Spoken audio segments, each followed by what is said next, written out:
How to practice. Dalai Lama. Part 1. 3 ways to practice. Buddha's enlightenment is amiable. According to some Buddhist schools, Shakyamuni Buddha first became enlightened in India in the 6th century BC through practice of the path. Others, however, believe that Shakyamuni Buddha had achieved enlightenment long before, and that in his 6th century BC incarnation the Buddha was merely demonstrating the path. In Tibet, we take the latter view, and followers learn from his example how to practice in order to achieve enlightenment themselves. In either case, we need to notice that Shakyamuni Buddha was born into a life of pleasure as a prince in an Indian royal family. At age 29, upon seeing the suffering of the world, he gave up his royal position, cut his own hair, left his family, and took on the morality of a monastic, adopting a system of ethical behavior. For the next 6 years he engaged in ascetic meditation, for the sake of achieving concentrated meditation. Then, under the Bodhi tree in Bodh Gaya, he practiced special techniques for developing wisdom and achieved enlightenment. He went on to teach for 45 years, and at age 81, he died.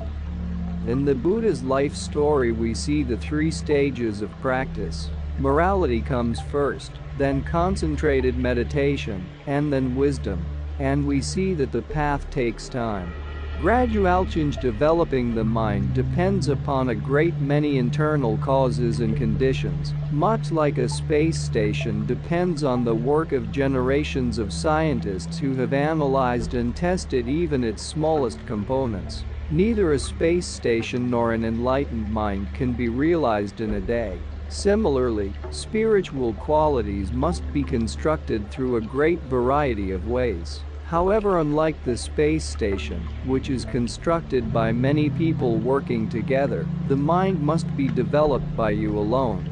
There is no way for others to do the work and for you to reap the results. Reading someone else's blueprint of mental progress will not transfer its realizations to you. You have to develop them yourself. Cultivating an attitude of compassion and developing wisdom are slow processes. As you gradually internalize techniques for developing morality, concentration of mind, and wisdom, untamed states of mind become less and less frequent. You will need to practice these techniques day by day, year by year.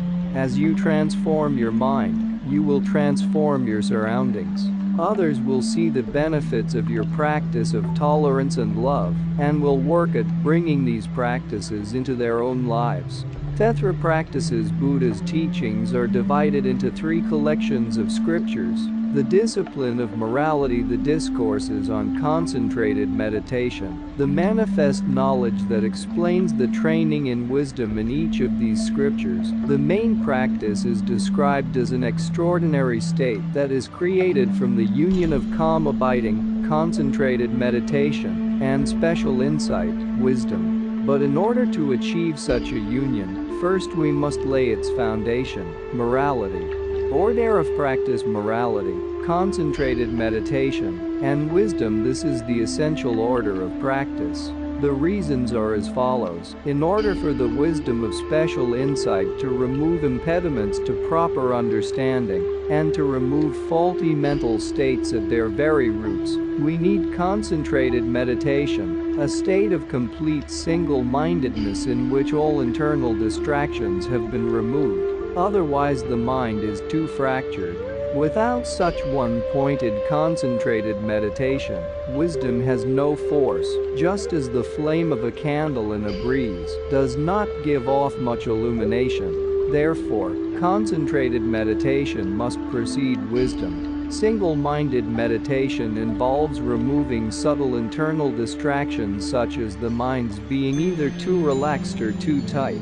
To do so, we must first stop external distractions through training in the morality of maintaining mindfulness and conscientiousness with regard to physical and verbal activities, being constantly aware of what you are doing with your body and your speech. Without overcoming these obvious distractions, it is impossible to overcome subtler internal distractions, since it is through sustaining mindfulness that you achieve a calm abiding of the mind. The practice of morality must precede the practice of concentrated meditation.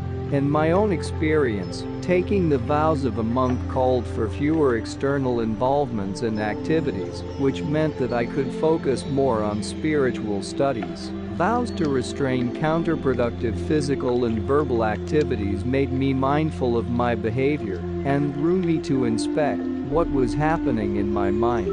This meant that even when I was not purposely practicing concentrated meditation, I had to control my mind from being scattered, and thus was constantly drawn in the direction of one-pointed, internal meditation. The vow of morality has certainly acted as a foundation. Looking at the three practices, morality, concentrated meditation, and wisdom, we see that each serves as the basis for the next. This order of practice is clearly demonstrated in the Buddha's own life story. Therefore, all spiritual progress depends on a foundation of proper morality. Part 2. Practicing morality. The main principle of Buddhist morality is to help others and, if that is not possible, at least to do no harm. This fundamental commitment to nonviolence, motivated by concern for others, is central to the three types of morality in Buddhism. The morality of individual liberation, which is the subject of this chapter, is mainly practiced by refraining from physical and verbal actions that cause harm. This practice is called individual because it provides a way for a person to prepare Tamo beyond a repeated round of birth, aging, sickness, and death, which Buddhists call cyclic existence or samsara. The morality of concern for others, called the morality of bodhisattvas, beings primarily concerned with helping others, is mainly practiced by restraining the mind from falling into selfishness. For those practicing bodhisattva morality, the essential point is to refrain from self-cherishing, but also to refrain from ill deeds of body and speech. The morality of Tantra centers around special techniques for imagining a fully developed state of body and mind effectively helping others. It provides a way to restrain and thus transcend our limited perception of our bodies and minds so that we may perceive ourselves shining with wisdom and compassion. Morality of individual liberation. Practicing the morality of individual liberation requires the self-awareness needed to refrain from physical and verbal actions that bring harm to others. This means abandoning what Buddhists call the 10 non-virtues. These are organized into three categories. The physical non-virtues are killing, stealing, and sexual misconduct. The verbal non-virtues are lying, divisive talk, harsh speech, and senseless chatter. The mental non-virtues are covetousness, harmful intent, and wrong views. Since motivation precedes and drives actions, controlling it is the best way to prevent impulsive and possibly abusive physical and verbal actions.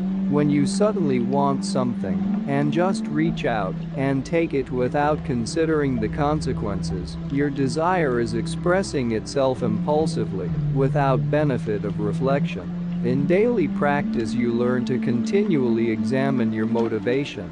When I was a boy, Ling Rinpoche, who was then my junior tutor, was always very stern. He never smiled, not even a little. This bothered me a lot. By wondering why he was so humorless, I examined more and more what I was doing in my own mind. This helped me develop self-awareness with regard to my motivation. By my early 20s, when I had matured, Ling Rinpoche completely changed. He always had a big smile when we were together.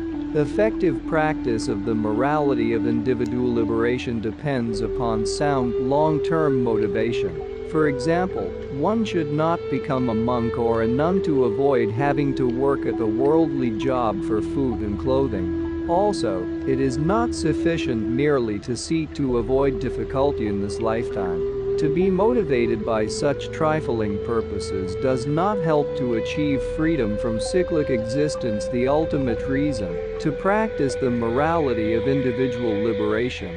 This is confirmed by Buddha's life story. One day Shakyamuni slipped outside the palace wall to experience life for himself.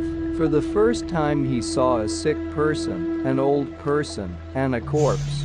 Deeply troubled by the suffering of sickness, aging, and death, he came to the conclusion that worldly life is without substance. Later, inspired by several religious practitioners, Buddha became captivated by the possibility of a higher, more meaningful, spiritual life.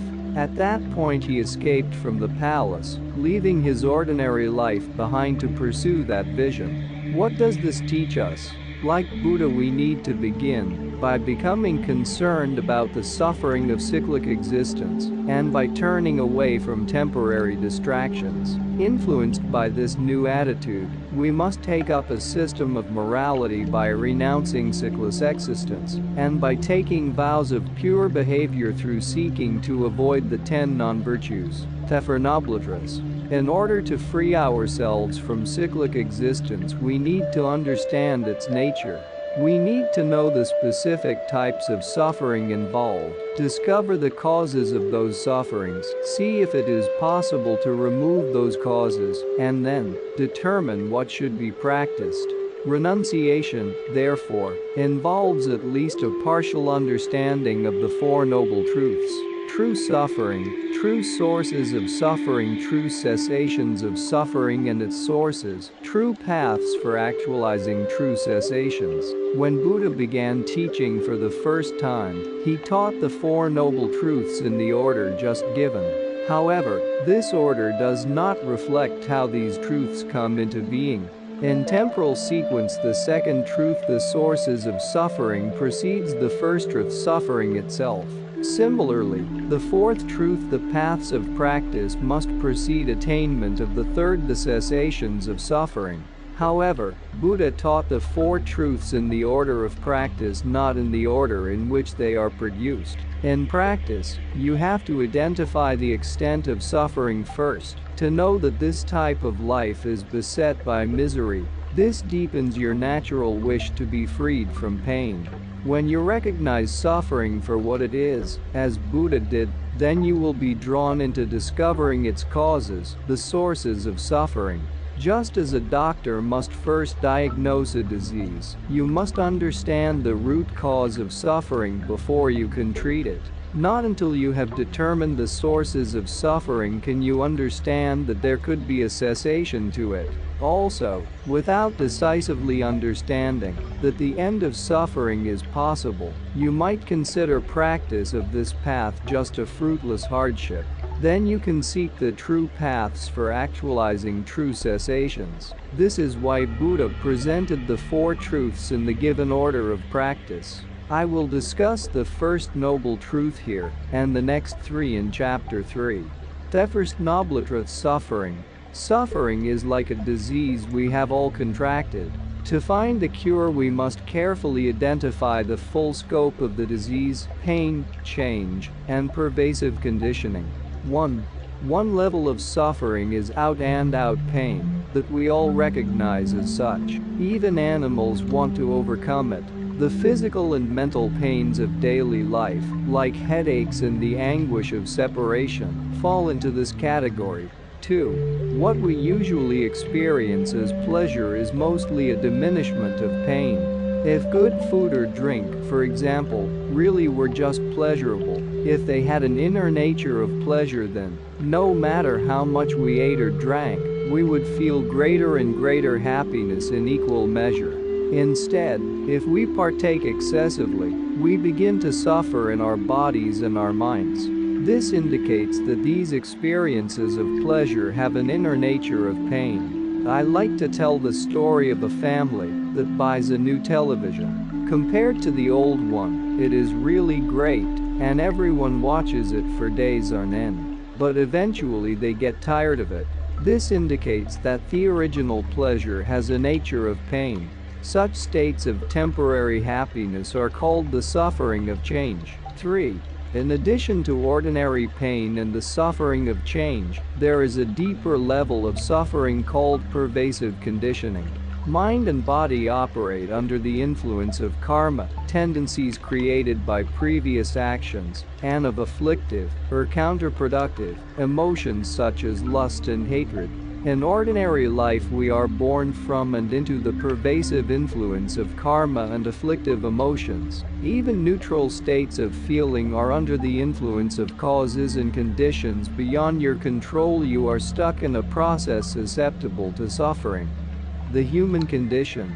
At the beginning of our life is birth, during which we suffer, and at the end of our life is death, during which we also suffer.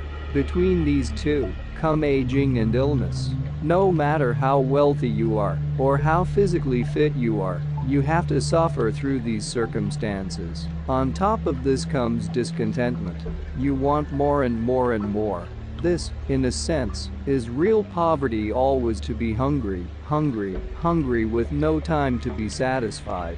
Others might not be rich, but contentment provides them with fewer worries, fewer enemies, fewer problems, and very good sleep.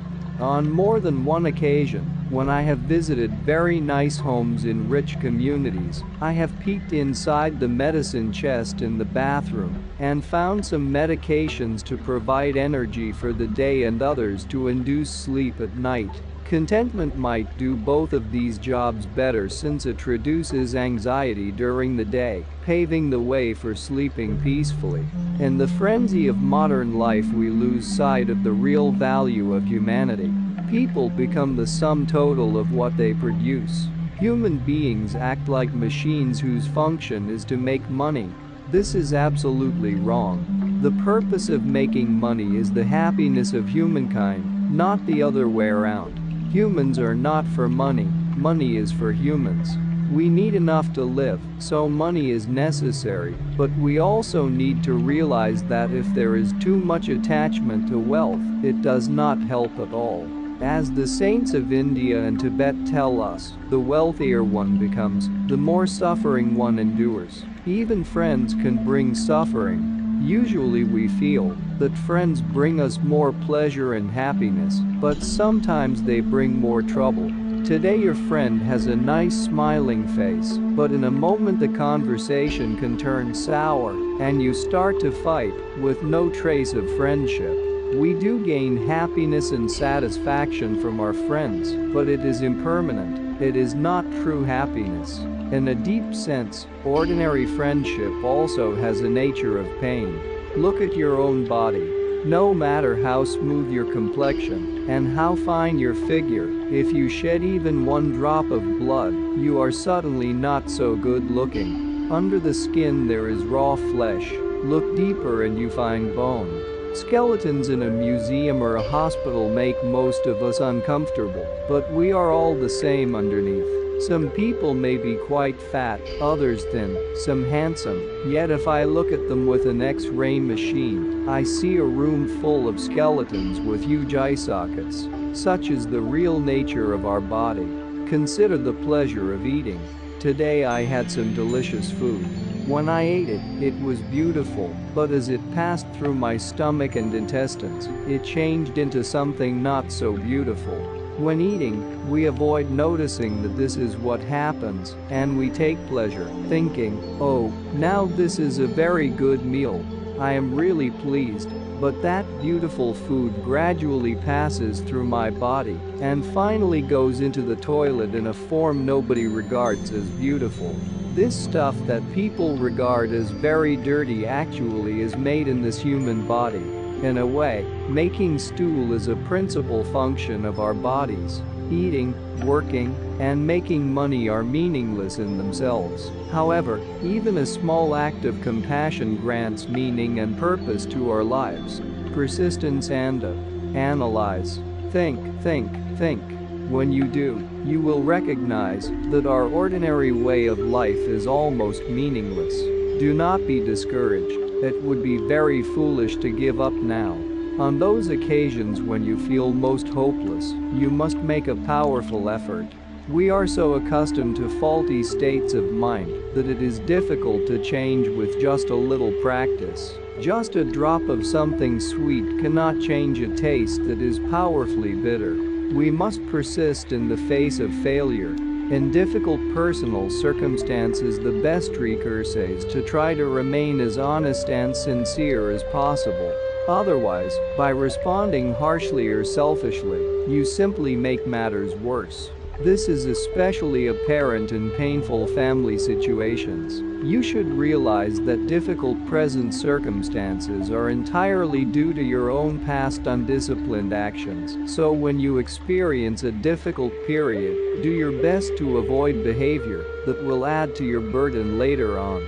It is important to diminish undisciplined states of mind, but it is even more important to meet adversity with a positive attitude. Keep this in mind. By greeting trouble with optimism and hope, you are undermining worse troubles down the line. Beyond that, imagine that you are easing the burden of everyone suffering problems of that kind. This practice imagining that, by accepting your pain you are using up the negative karma of everyone destined to feel such pain is very helpful. Sometimes when I am sick, I practice taking others' suffering to myself and giving them my potential for happiness. This provides a good deal of mental relief.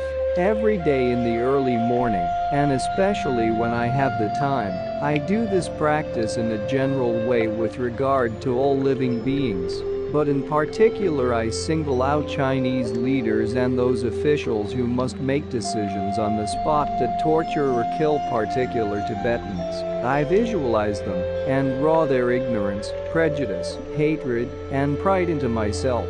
I feel that, because of my own training, even if in reality I could absorb some portion of their negative attitudes, it could not influence my behavior and turn me into a negative person. Therefore, ingesting their negativities is not that much of a problem for me, but it lessens their problems. I do this with such strong feeling that if later in the day in my office I hear of their atrocities, although one part of my mind is a little irritated and angry, the main part is still under the influence of the morning practice. The intensity of the hatred is reduced to the point where it is groundless. Whether this meditation really helps those officials or not, it gives me peace of mind. Then I can be more effective. The benefit is immense. Under no circumstances should you lose hope. Hopelessness is a real cause of failure. Remember, you can overcome any problem. Be calm, even when the external environment is confused or complicated. It will have little effect if your mind is at peace. On the other hand, if your mind gives way to anger, then even when the world is peaceful and comfortable, peace of mind will elude you. Summary for daily practice. 1. Examine your motivation as often as you can. Even before getting out of bed in the morning, establish a non-violent, non-abusive outlook for your day. At night, examine what you did during the day. 2. Notice how much suffering there is in your own life. There is physical and mental pain from sickness, aging, and death, which you naturally seek to avoid. There are temporary experiences, like eating good food, that seem to be pleasurable in and of themselves, but, if indulged continuously, turn into pain. This is the suffering often. When a situation switches from pleasure to pain, reflect on the fact that the deeper nature of the original pleasure reveals itself. Attachment to such superficial pleasures will only bring more pain. Reflect on how you are caught in a pervasive process of conditioning that, rather than being under your control, is under the influence of karma and afflictive emotions. 3. Gradually develop a deeper, more realistic view of the body by considering its constituents: skin, blood, flesh, bone, and so forth. 4. Analyze your life closely. If you do, You will eventually find it difficult to misuse your life by becoming an automaton or by seeking money as the path to happiness. 5. Adopt a positive attitude in the face of difficulty. Imagine that by undergoing a difficult situation with grace, you are also preventing worse consequences from karmas that you would otherwise have to experience in the future. Take upon yourself the burden of everyone's suffering of that type. 6. Regularly evaluate the possible negative and positive effects of feelings such as lust, anger, jealousy, and hatred. When it becomes obvious that their effects are very harmful, continue your analysis. Gradually your conviction will strengthen. Repeated reflection on the disadvantages of anger, for example, will cause you to realize that anger is senseless. This decision will cause your anger to diminish gradually. Part 3. Discovering how trouble starts and stops.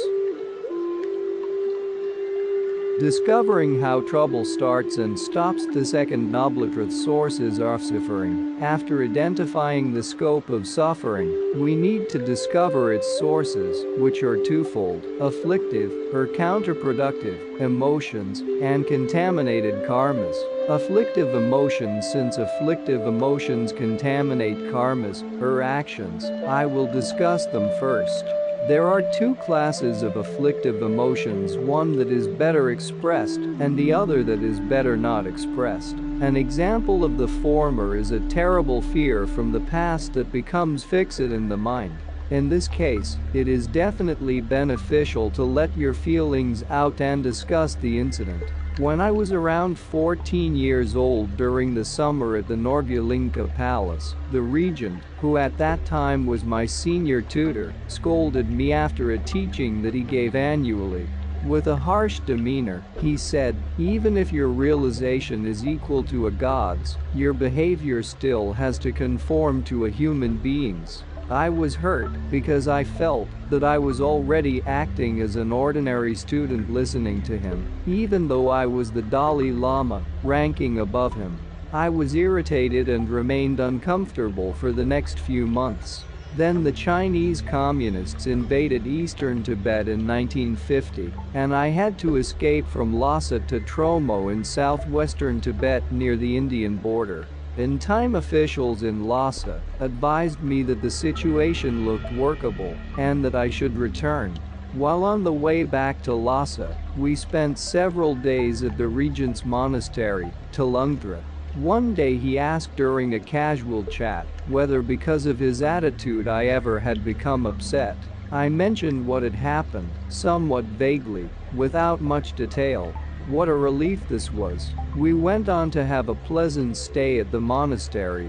It is better to talk about such things that occur omniscience, whereas the other class of counterproductive emotions, which include such feelings as lust, hatred, enmity, jealousy, and belligerence, should not be expressed. They become more and more frequent. Expressing them tends to make them stronger and more prevalent. It is better to reflect on the disadvantages of engaging in such emotions and to try to displace them with feelings of satisfaction and love. We should forcefully overcome negative emotions when they appear, but it would be even better to find ways to prevent them in the first place. Lust and hatred give rise to the other counterproductive emotions and thereby create a whole lot of trouble in this world. We cannot be content to live with the consequences of lust and hatred. Of the two, hatred is worse on an immediate basis because it so quickly brings harm to others, but lust is responsible for driving on the process of cyclic existence, the repeated round of birth, aging, sickness, and death from lifetime to lifetime. The root of lust and hatred is ignorance of the true nature of all living beings as well as ignorance of the nature of inanimate things. This ignorance is not just lack of knowledge, but a consciousness that imagines the exact opposite of the truth. It misapprehends what is actually so. There are many levels of misperception, as in failing to understand what to adopt in practice and what to discard in daily behavior. But here we are talking about the ignorance at the root of all suffering. This is the notion that sentient beings and other phenomena exist inherently, in and of themselves. I will discuss this difficult topic later in chapters 8, 9, and 10.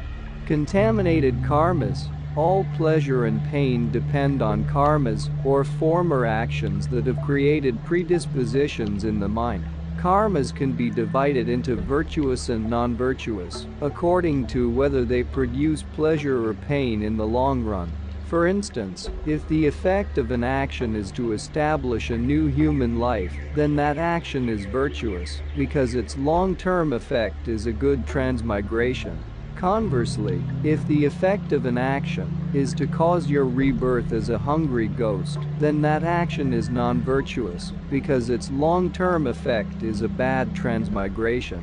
Karmas can also be divided into those that etch the general outline of a new lifetime, by determining the type of birth as well as the length of life, and those that fill in the details of a lifetime, such as prosperity, good health, and so on. The former type is called a path of action because that action, virtuous or not, serves as a path, or a means, to a complete lifetime in either a happy transmigration or a bad transmigration. To be a path of action, a karma must have 4 characteristics: motivating intention, correct identification of the person or object, proper preparation, and successful completion. Sometimes all of these factors occur, as in the case where you intend to give to a beggar and actually do so. Sometimes only the motivation is present, and you intend to give to a beggar, but do not actually do so. Or you may get the result unintentionally, if some money drops through a hole in your pocket onto the sidewalk, and a beggar picks it up. Actions that do not have all 4 characteristics could fall into the second category, which fills in the details of a lifetime. Finally, karmas can be divided into those performed by groups, such as organized charities, and those undertaken individually. The effects of karmas can be experienced in the same life, in the next life, or in a life after that. Strong virtuous or non-virtuous karmas with a powerful motivation to help or harm can yield their effects during the same life. The process of dying. In order to understand the types of karma and the special features of the highest levels of practice, we need to understand the dynamics of 3 stages: the process of death, the intermediate state between this life and the next, and the process of rebirth out of the intermediate state. The transmission of karmas from one lifetime to another occurs at death through a very subtle mind of clear light. Although this deepest level of mind exists throughout life, it is manifest at death, and therefore is often taught in this context. You can learn more about this in many texts of highest Yoga Tantra spoken by Buddha, such as Thiguhyasamaja Tantra.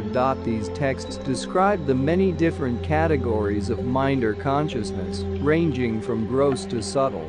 Subtler states of mind are more powerful and effective when applied in spiritual practice. The grossest level of consciousness perceives through the eyes, ears, nose, tongue, and body.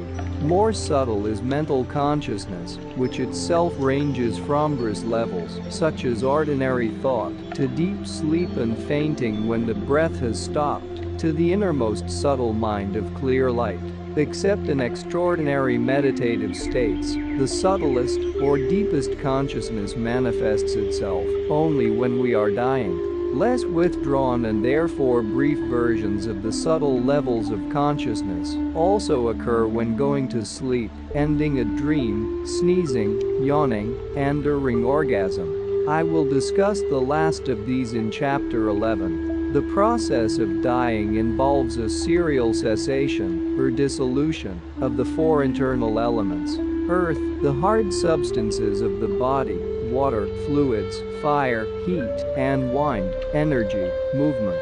In ordinary life, these elements serve as the basis for consciousness, but during the process of dying their capacity to support consciousness decreases, beginning with the earth element. Each step in this dissolution actually increases the capacity of the next element to support consciousness. Step by step it looks like this.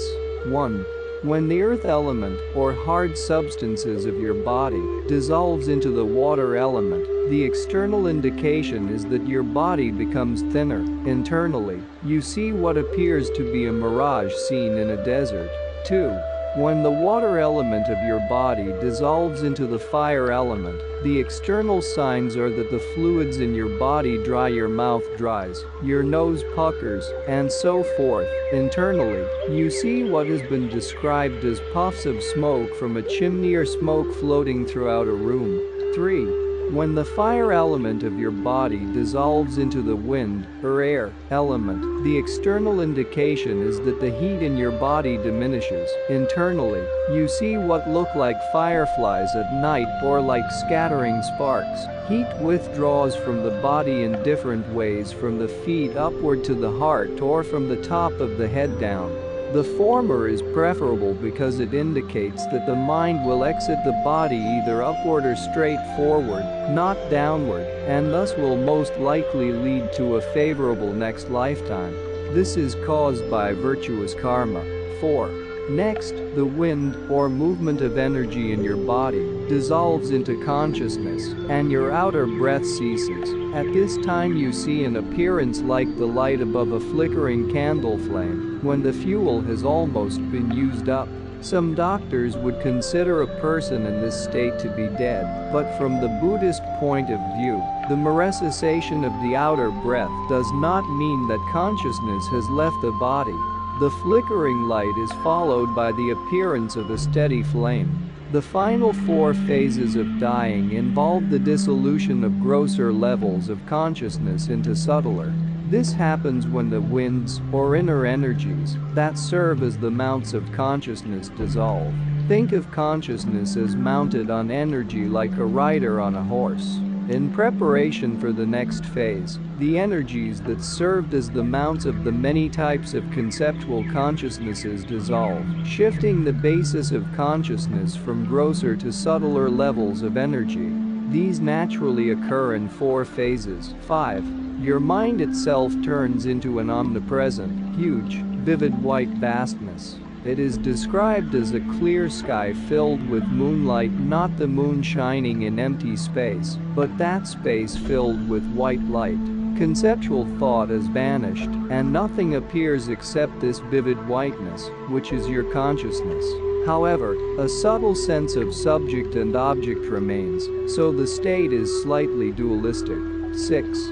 Your mind turns into a redder orange vastness, more vivid than before. Nothing else appears.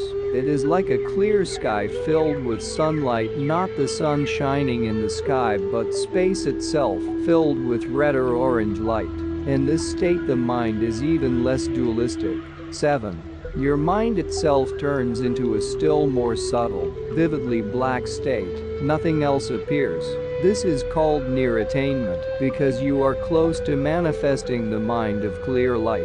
The mind of black vastness is like a moonless, very dark sky just after dusk, when no stars are seen. In the beginning of this phase you are aware, but then you lose awareness as you slip into even thicker darkness. 8. When the mind of black appearance ceases, your mind itself turns into the fully aware mind of clear light. Called the fundamental innate mind of clear light, this is the most subtle, profound, and powerful level of consciousness. It is like the sky's natural state at dawn, not sunrise, without moonlight, sunlight, or darkness.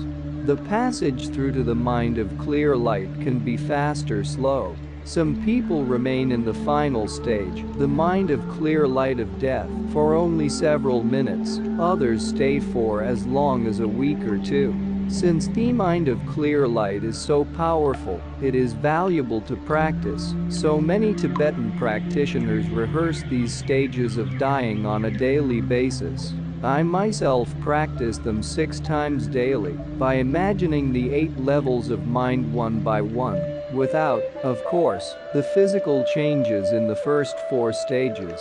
The 8 levels of mind are mirage, smoke, fireflies, flame of a candle, vivid white sky mind, vivid red or orange sky mind, vivid black sky mind, clear light. In the process of dying, we know that the person is still in the clear light, as long as the body does not begin to smell or rot. There are Tibetans who have been tortured and, upon being returned to their jail cells, sit cross-legged in the process of death, sustaining the mind of clear light. Reportedly, their Chinese communist prison guards have been amazed by this. From the viewpoint of their own dogmatism, they regard Buddhism as blindfaith, so when they are faced with such evidence, they try to keep quiet about it. In India, too, quite a number of practitioners have remained in this state, sometimes for a few days, and in one case for around 17 days. When a person is abiding in the state of clear light, if the energy that supports this deep level of mind begins to fluctuate, at that point consciousness finally leaves the body, and the body or head shifts slightly. There are many opportunities for further investigation into the various stages of death. Modern science has done a great deal of research on energy waves, the human brain, and its functions. Scientists and Buddhists share a common interest in this area, and I believe we should work together to probe the relationship between the mind and its inner energies, and between the brain and consciousness. Buddhist explanations can contribute to scientific research, and vice versa. This kind of cooperation is already underway, and more would be helpful. Intermediate state. All beings who are to be reborn as humans pass through an intermediate state between this lifetime and the next. In this intermediate state, your body takes on a shape that resembles your body in the next life at age 5 or 6, although some say this is not necessarily so. When the intermediate life ends, the bridge to the next lifetime has been crossed. This process is carried out by the subtlest level of mind, the process of rebirth. With regard to rebirth, consciousness enters the womb when the male and female fertilizing elements mix together, provided there is nothing wrong in the womb or with the sperm, and provided all the favorable factors such as karmic connection are present. However, consciousness does not necessarily have to enter at the time when the male and female are in union, for in our texts, there are accounts of the father's semen being inserted into the vagina separately from intercourse. It seems that whether these elements come together inside or, as sometimes is the case nowadays, outside the womb in vitro, consciousness would have to enter while they mix. Still, it is difficult to arrive at a decisive explanation from Buddhist texts, since some books say that fertilization takes place when male and female are at a point of strong desire. This complex subject becomes more complicated in modern times. Consider an instance when an embryo is refrigerated. Once the connection has been made from the past life to the new life through fertilization, would that being whose embryonic body is refrigerated undergo the suffering of cold? The very beginning of the body has already been established, and so, according to our explanations, the organ of bodily feeling has already primitively formed, even though the organs of vision and so forth have not. Is there physical sensation from the next moment after fertilization?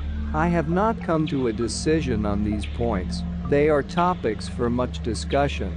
If we assume that the being in the embryo does suffer cold, this raises the question of whether the person who puts the embryo in the refrigerator accumulates bad karma from that action.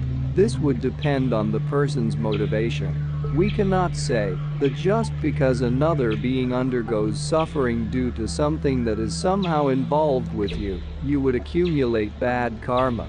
For instance, even in normal circumstances, a fetus in the mother's womb undergoes suffering due to being in the womb, but the mother does not accumulate any bad karma. Similarly, when the child is born, it suffers again, but the mother does not accumulate any bad karma.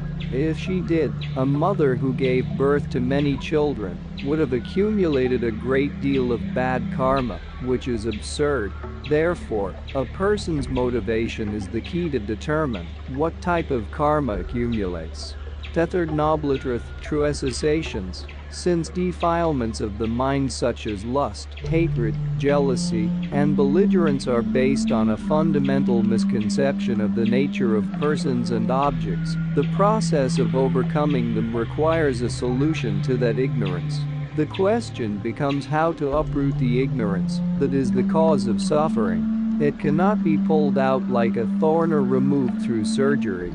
In order to overcome this misconception of the nature of persons and things, you have to understand their true nature. Then, through continued meditation, you become accustomed to the truth and increase the power of wisdom to undermine negative emotions rooted in ignorance. At this point, an explanation of emptiness would be helpful, since this is what wisdom realizes about the nature of persons and things. See chapters 8-10. But, in brief, the fact that defilements such as afflictive emotions can be extinguished of all is due to the mind not being impure by nature. It has a pure essence. Defilements are purified through meditation on the true nature both of the mind and of all other things. Extinguishing these defilements is the third noble truth of cessation, a state beyond suffering and its causes. Tefrith noblitrith true paths. True paths refer to three ways of training that are the principal topics of this book: morality, concentrated meditation, and wisdom. Spiritual practice along these paths leads to true cessations, culminating in nirvana and eventually Buddhahood. From beginningless time we have had a valid awareness, or consciousness, of I. This I, or self, naturally and innately wants happiness, and does not want suffering, and this desire is valid, it is true and reasonable. Consequently, all of us have the right to achieve happiness and banish suffering. The fact that suffering and happiness themselves change from moment to moment indicates that these experiences depend upon causes and conditions. In order to get rid of suffering, we need to eliminate the causes and conditions of suffering, and in order to achieve happiness, we need to acquire the causes and conditions of happiness.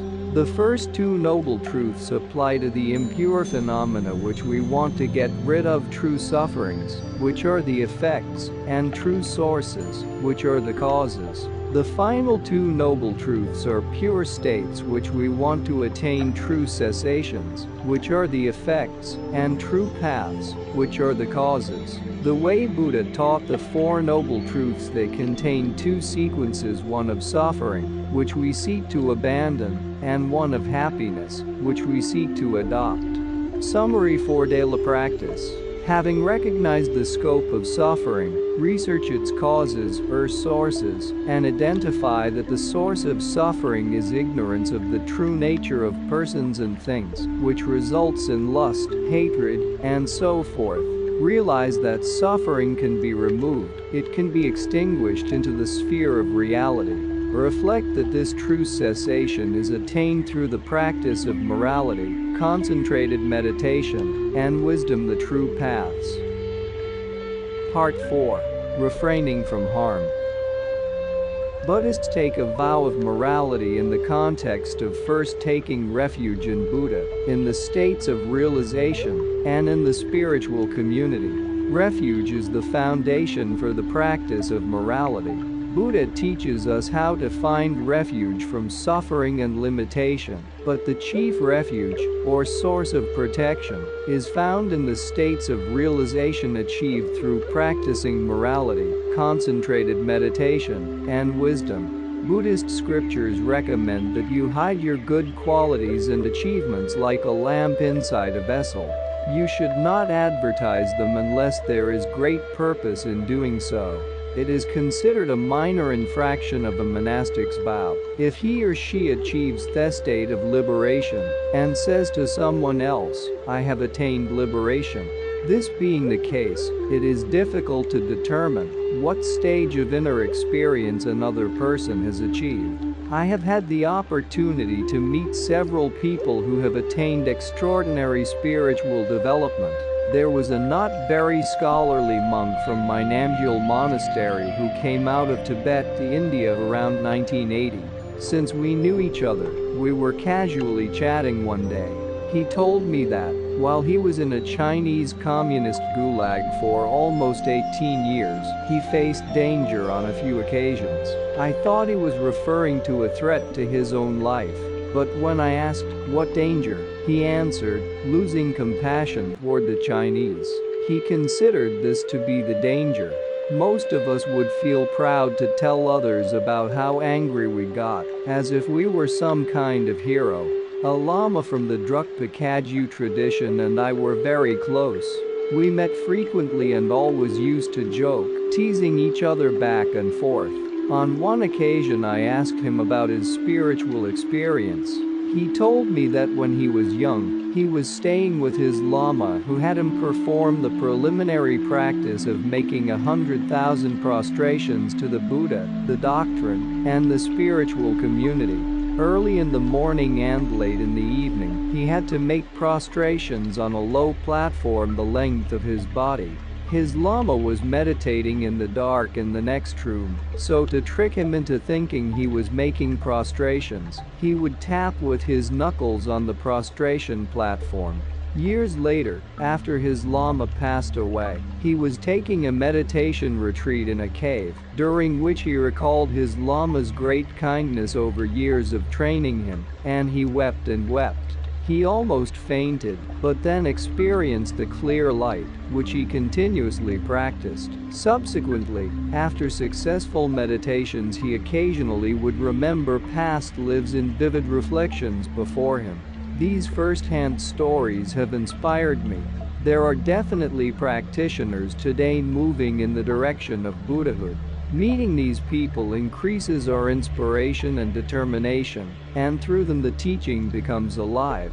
In this way, the spiritual community provides models for practitioners to look up to, which can help lead us to refuge. These three, the Buddha, the states of realization and doctrines that teach them, and the spiritual community are factors outside yourself that have greater capacity to end suffering than you presently do. However, a Buddhist is not asking them to grant happiness. Rather, happiness comes from putting the doctrine into practice. Buddha teaches the actual refuge how to practice the doctrine, but the main responsibility lies in your own implementation. To create the foundation for an eventual spiritual state devoid of suffering and limitation, we need to engage in the following practice. 1. Identify the 10 non-virtues. 2. Identify the 10 virtues, which are the opposites of those non-virtues. 3. Abandon the former and adopt the latter. Levels of practice of temporality of individual liberation. Because people vary in their ability to keep certain vows, Buddha described several different levels of moral practice. Within the morality of individual liberation, there are those who live a householder's life in a home rather than a monastery. Those who have left a householder's life to become nuns or monks. If you are capable of maintaining chastity for a lifetime, you can leave the household and take monastic vows. If you cannot maintain chastity but can keep vows, you can take certain layperson's vows that last an entire lifetime, or others that last for only a day. Benefits of morality. We find many similarities in the monastic life in all religions: simplicity, devotion through prayer or meditation, and service to others. Christian clergy are especially committed to service in the fields of education, health, and welfare, and Buddhist monastics have much to learn from these Christian traditions. Practice of the morality of individual liberation, whether lay or monastic, leads to contentment. For example, monastics adhere to a limited diet, a small breakfast and then lunch, with nothing after that. They have no right to demand, "I want this food or that." Whatever they are offered on daily rounds of begging, they must accept. Thus, Buddhist monastics are not necessarily vegetarian. Whatever they get, they will eat. That is the training of contentment regarding food. It alleviates anxiety about getting this or that kind of food. Lay people can emulate this practice by not insisting on special foods. Even if you are rich, you actually cannot consume much more than poor people, except to your own detriment. Both rich and poor have the same stomach. With regard to clothing, monks and nuns are limited to only one set of robes. To own more than one, he or she must get the blessing of another monastic, keeping in mind that the extra robe also belongs to the other person. We cannot wear expensive clothing. Prior to the communist Chinese invasion, monks and nuns sometimes wore luxurious clothes, which amounted to corruption and self-deception. In a way, the communist Chinese have been kind to us by destroying these corruptions. This limitation in dress is the practice of contentment regarding clothes. Lay people can adopt a similar practice through moderation in dress. The same is true for adornments. Wearing more than one ring on each finger is certainly too much. It is a mistake to think that it is really worthwhile to spend more on food, clothing, and adornments just because you have more money. Rather, spend more on health and education for poor people. This is not forced socialism but voluntary compassion. Also, it is essential for monastics to be satisfied with adequate shelter. An elaborate home is not allowed. This is called contentment with regard to shelter. Lay people can adapt this practice by reducing the never-ending quest for a better home and for the furniture and decorations in it. Examine your attitudes toward food, clothes, and shelter. By reducing expectations, you will promote contentment. The extra energy which is released should be devoted to meditation and to achieve cessation of problems, corresponding to the fourth and third noble truths. In this way, contentment is the basis, and the resulting action is collecting meditation and abandonment. We should be contented in material areas, for those are bound by limitation, but not with regard to the spiritual, which can be extended limitlessly. Though it is true that a discontented person who owned the whole world might want to own a tourist center on the moon, that person's life is limited, and even the amount that can be owned is limited. It is better right from the beginning to be contented. However, with regard to compassion and altruism, there is no limit, and thus we should not be content with the degree that we have. We are just the opposite. In the spiritual field, we are content with slight amounts of practice and progress, but materially we always want more and more. It should be the other way around. Everyone needs to practice this, whether lay or monastic. Practicing the morality of individual liberation is also helpful in increasing mindfulness and introspection. If a monastic is about to commit certain acts even in a dream, he or she realizes, "I am a monk nun. I should not act this way."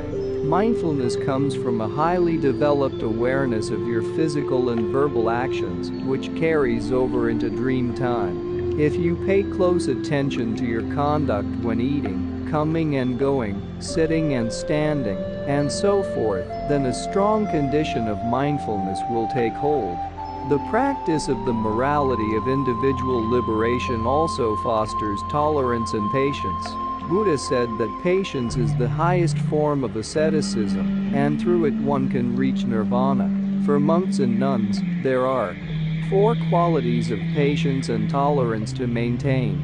If someone pushes you around, you should be tolerant, patient. If someone shows anger to you, you should not respond with anger. If someone hits you, you should not strike back. If someone embarrasses and insults you, you should not answer back. These practices increase patience. A person who has left a householder's life but hurts someone else is not engaged in proper activity. There are stories of monks in Tibet who have even gone to war.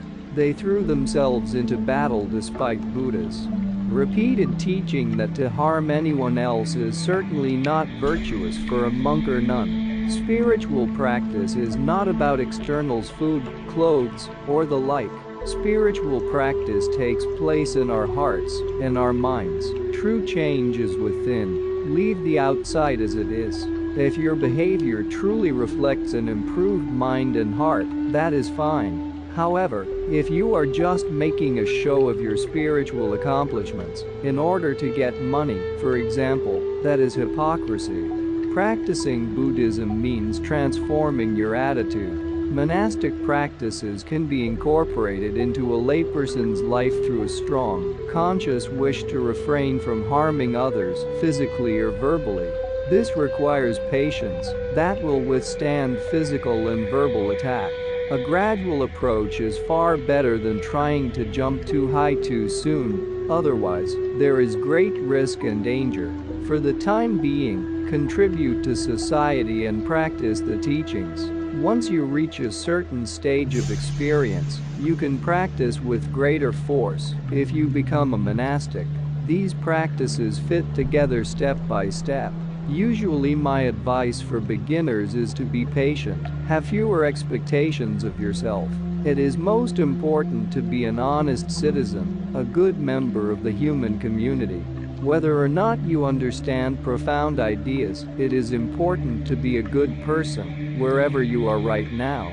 You should not neglect a greater purpose for the sake of a smaller one. Consider both the present and the long term, in the same way that temporary economic gains should be considered in relation to long-term environmental needs. I like to say that the essence of the Buddha's teaching can be found in two sayings. If possible, you should help others. If that is not possible, at least you should do no harm. Helping others is the essence of the initial stage of living the teachings of morality. Summary for daily practice. 1. Notice your attachments to food, clothes, and shelter, and adapt monastic practices of contentment to a layperson's life. Be satisfied with adequate food, clothing, and shelter. Use the additional free time for meditation so that you can overcome more problems. 2. Develop a strong desire to refrain from harming others either physically or verbally, no matter whether you are embarrassed, insulted, reviled, pushed, or hit. Part 5. Extending help. Extending help with practice of doing no harm is your foundation. Now you can cultivate concern for others. First, through the morality of individual liberation, we learn to control anger and the like, and now we can begin learning how to comfort and serve others. The practices described in chapters 2 through 4, abandoning the 10 non-virtues, identifying the scope and process of suffering, and the way beyond it through the 4 noble truths, and adapting the monastic's detachment from transient pleasures to a layperson's life all create a necessary background for the second stage, what we call the morality of the great vehicle. Now, not only do you not harm others, but you carry more responsibility for helping them. Not harming others is a defensive practice, whereas the move to help others is proactive. Buddha teaches 3 stages of morality: the morality of individual liberation, the morality of concern for others, and the morality of Tantra. Helping others is the great vehicle teaching, the heart of the second stage, or bodhisattva morality. It is also the focus of this chapter. With difficult circumstances, how can you cultivate this other concerned attitude? The main approach for orienting yourself toward caring is to consider your importance relative to others. A practice that traveled from India to Tibet involves first finding common ground with others, equalizing, and then replacing your self-centeredness with other-centeredness. The Indian scholar Yogi Shantideva explains this practice of equalizing and Switching Self and Other thoroughly and his a guide to the Bodhisattva way of life, and many Tibetans have written commentaries on his text. Real compassion extends to each and every sentient being, not just to friends or family or those in terrible situations. To develop the practice of compassion to its fullest extent, one must practice patience. Shantideva tells us that, if the practice of patience really moves your mind and brings about a change, you will begin to see your enemies as the best of friends, even as spiritual guides. Enemies provide us some of the best opportunities to practice patience, tolerance, and compassion. Shantideva gives us many marvelous examples of this in the form of dialogues between positive and negative aspects of one's own mind. His reflections on compassion and patience have been very useful in my own practice. Read them and your whole soul can be transformed. Here is an example. For a practitioner of love and compassion, an enemy is one of the most important teachers. Without an enemy you cannot practice tolerance, and without tolerance you cannot build a sound basis of compassion. So in order to practice compassion, you should have an enemy. When you face your enemy who is going to hurt you, that is the real time to practice tolerance. Therefore, an enemy is the cause of the practice of tolerance. Tolerance is the effect or result of an enemy. So those are cause and effect. As is said, once something has the relationship of arising from that thing, one cannot consider that thing from which it arises as a harmer, rather it assists the production of the effect. Reflection on this type of reasoning can help develop great patience, which, in turn, develops powerful compassion. Real compassion is based on reason. Ordinary compassion or love is limited by desire or attachment. If your life is easy and everything is going smoothly, then you can maintain pretenses. However, when you face really desperate situations, there is no time to pretend. You have to deal with reality. Hard times build determination and inner strength. Through them we can also come to appreciate the uselessness of anger. Instead of getting angry, nurture a deep caring and respect for troublemakers, because by creating such trying circumstances, they provide us with invaluable opportunities to practice tolerance and patience. My life has not been a happy time. I have had to pass through many difficult experiences, including losing my country to Chinese communist invaders and trying to re-establish our culture in neighboring countries. Yet I regard these difficult periods as among the most important times in my life. Through them, I have gained many new experiences and learned many new ideas. They made me more realistic. When I was young and living high above the city of Lhasa in the Patala Palace, I frequently looked at the life of the city through a telescope. I also learned a lot from the gossip of the sweepers in the palace. They were like my newspaper, relating what the regent was doing and what corruption and scandals were going on. I was always happy to listen, and they were proud to be telling the Dalai Lama about what was happening in the streets. The harsh events that unfolded after the invasion in 1950 forced me to become directly involved in issues that otherwise would have been kept at a distance. As a result, I have come to prefer a life of committed social action in this world of suffering. The most difficult time for me was after the Chinese had invaded. I was trying to satisfy the invaders so that the situation would not worsen. When a small delegation of Tibetan officials signed a 17-point agreement with the Chinese without the consent of either myself or the government, we were left with no alternative but to attempt to work with the agreement. Many Tibetans resented it, but when they expressed their opposition, the Chinese reacted even more harshly. I was caught in the middle, trying to cool down the situation. The two acting prime ministers on their own complained about the conditions to the Chinese government, which asked me to dismiss them. This is the type of problem I had to face day by day, as long as we were in Tibet. We could not concentrate on improving our own situation, but I did set up a reform committee to alleviate excessive charges of interest on debts and so forth. Against Chinese wishes, I first visited India in 1956 to celebrate the 2500th year after Buddha's birth. While in India, I had to make the difficult decision of whether to return to Tibet. I was receiving messages about open revolts in eastern Tibet, and many officials in Tibet advised me not to return. Also, from past experience, I knew that as China developed more military strength, their attitude would become more harsh. We could see that there was not much hope, but at that time it was not clear that we would have a full guarantee of effective support from the government of India or from another government. In the end, we chose to return to Tibet. But in 1959, when there was a mass escape to India, the situation was easier because the dilemma was gone.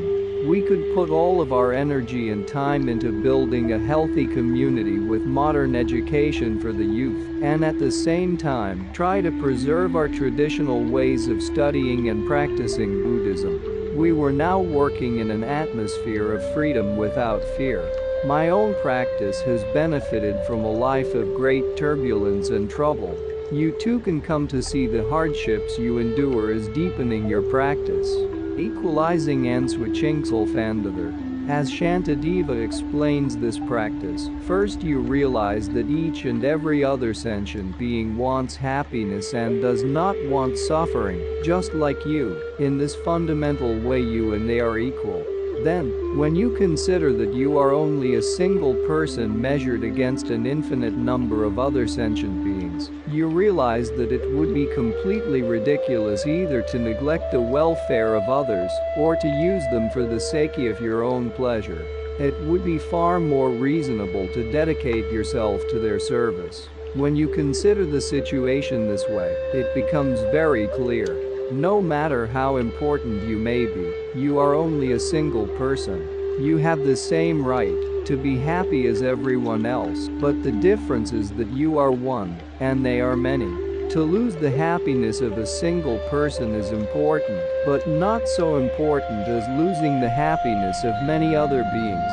From this perspective, you can cultivate compassion, love, and respect for others. In a sense, all human beings belong to a single family. We need to embrace the oneness of humanity and show concern for everyone, not just Mifamali or me country or my continent. We must show concern for every being, not just a few who resemble us. Differences of religion, ideology, race, economic system, social system, and government are all secondary. Being wisely selfish. Put others first, you yourself come next. This works even from a selfish viewpoint. Let me explain how this is possible. You want happiness and do not want suffering, and if you show other people kindness, love, and respect, they will respond in kind.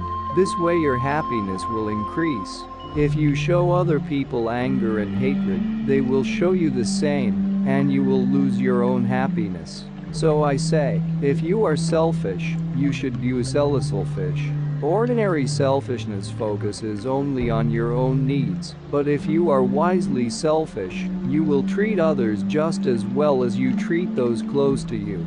Ultimately, this strategy will produce more satisfaction, more happiness. So, even from a selfish viewpoint, you get better results by respecting others, serving others, and reducing self-centeredness. When you are concerned about others, your own welfare is fulfilled automatically. Consider the physical and verbal non-virtues, which are causes of being born in a bad situation.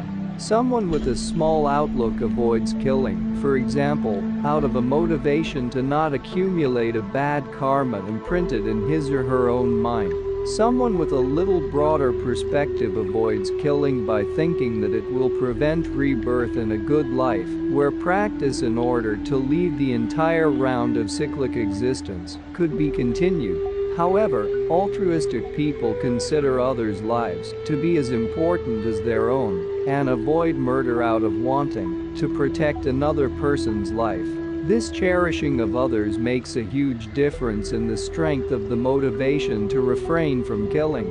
Those whose motivation is self-centered could think that even if they commit such an ill deed, they could confess and seek to ameliorate the karma, whereas someone who values another person's life, cares about the other's suffering, and knows that it would not help that person to confess to murder. The same is true for stealing, adultery, lying, divisive talk, harsh speech, and even, I think, senseless chatter. Another way that other concern is so valuable is that it puts your own situation in perspective. At one point I was particularly saddened about the situation of Tibet, but then I remembered that I had taken the Bodhisattva vows and every day frequently reflected on Shantideva's prayer. As long as the sky exists and as long as there are sentient beings, may I remain to help relieve them of all their pain. As soon as I remembered this, the whole feeling of burden immediately cleared away, much like heavy clothes being lifted off me. Altruistic commitment relieves specific causes of dejection by placing them in a broader perspective. These causes should not discourage you. Most of one's own troubles, worries, and sadness in this life comes from self-cherishing. As I mentioned above, being wisely selfish is not negative, but short-sighted selfishness, concerned only with immediate satisfaction, is counterproductive. A narrow perspective makes even a small problem unbearable. Being concerned about all sentient beings widens your view, making you more realistic. In this way, an altruistic attitude helps to reduce your own pain right now. My earnest request is that you practice love and kindness, whether you believe in a religion or not. Through this practice you will come to realize the value of compassion and kindness for your own peace of mind. After all, even though you may not be concerned with other people, you are very much concerned with yourself, no question about it, so you must want to achieve a peaceful mind and a happier daily life. If you practice more kindness and tolerance, you will find more peace. There is no need to change the furniture in your house or move to a new home. Your neighbor may be very noisy or very difficult, but so long as your own mind is calm and peaceful, neighbors will not bother you much. However, if you are generally irritable, even when your best friend visits, you cannot become really happy. If you are calm, even your enemy cannot disturb you. This is why I say that, if you are really selfish, you are better off being wisely selfish. This way you can fulfill your selfish motive to be happy. That is much better than being self-centered or foolishly selfish, which will not succeed. Visualization. The following visualization technique is very helpful in daily practice. 1. You remain calm and reasonable. 2. In front of you to the right, imagine another version of yourself who is a solid mass of egotistical self-centeredness, the kind of person who would do anything to satisfy an urge. 3. In front of you to the left, visualize a group of poor people who are not related to you, including some who are destitute, needy, suffering. 4. Be calm and unbiased as you observe these two sides. Now think. Both want happiness. Both want to shed suffering. Both have the right to accomplish these goals. 5. Consider this. We often work long and hard for a better salary, or we spend a great deal of money in hopes of gaining even more. We are willing to make temporary sacrifices for a long-term return. By the same logic, it makes perfect sense for one single person to make sacrifices in order to help a larger good. Naturally, your mind will favor the side with the greater number of suffering people. As an unbiased observer, consider your own egotistical self there at your right side, neglecting the welfare of so many, no matter how terrible their suffering. It simply is not good to be like this. Though both sides that you are visualizing have an equal right to happiness, there is no way to avoid the overwhelming need of the greater number. The point is that you yourself must serve and help other beings. This state of mind is undeniably difficult, but if you practice it with great determination, then year by year, your mind will change, will improve. In the mid-60s I gave a teaching on Sankapa stages of the path to enlightenment, during which I mentioned that if I achieved the first level of true cessation of afflictive emotions, I would take a long rest. I really felt that way. Even though I admired altruism, I thought it would be too difficult to develop. Then around 1967 I received teaching on Shantitivasa Guide to the Bodhisattva Way of Life from the Kagyu Lama Kunu Tenzin Gyaltsen, and began to reflect more on its meaning, along with Nagarjuna's precious garland. Eventually I gained some confidence that with enough time I could develop this high degree of compassion. Now, beginning from around 1970, every morning when I contemplate altruism, I cry.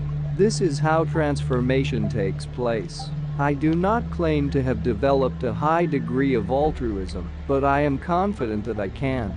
Even if your experience of altruistic motivation is modest, it will definitely give you a degree of mental peace. Generating concern for others has vast power to transform your mind. If you practice compassion for the sake of all living beings including animals, then that same limitless merit will accrue to you.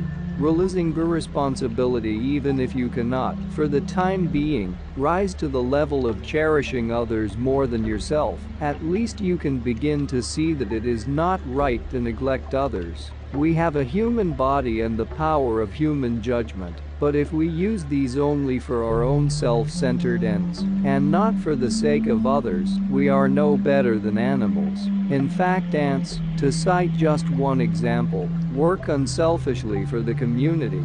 We humans sometimes do not look good by comparison. We are supposed to be higher beings, so we must act according to our higher selves. If we look at world history, most great tragedies that involved terrible loss of life were brought about by human beings.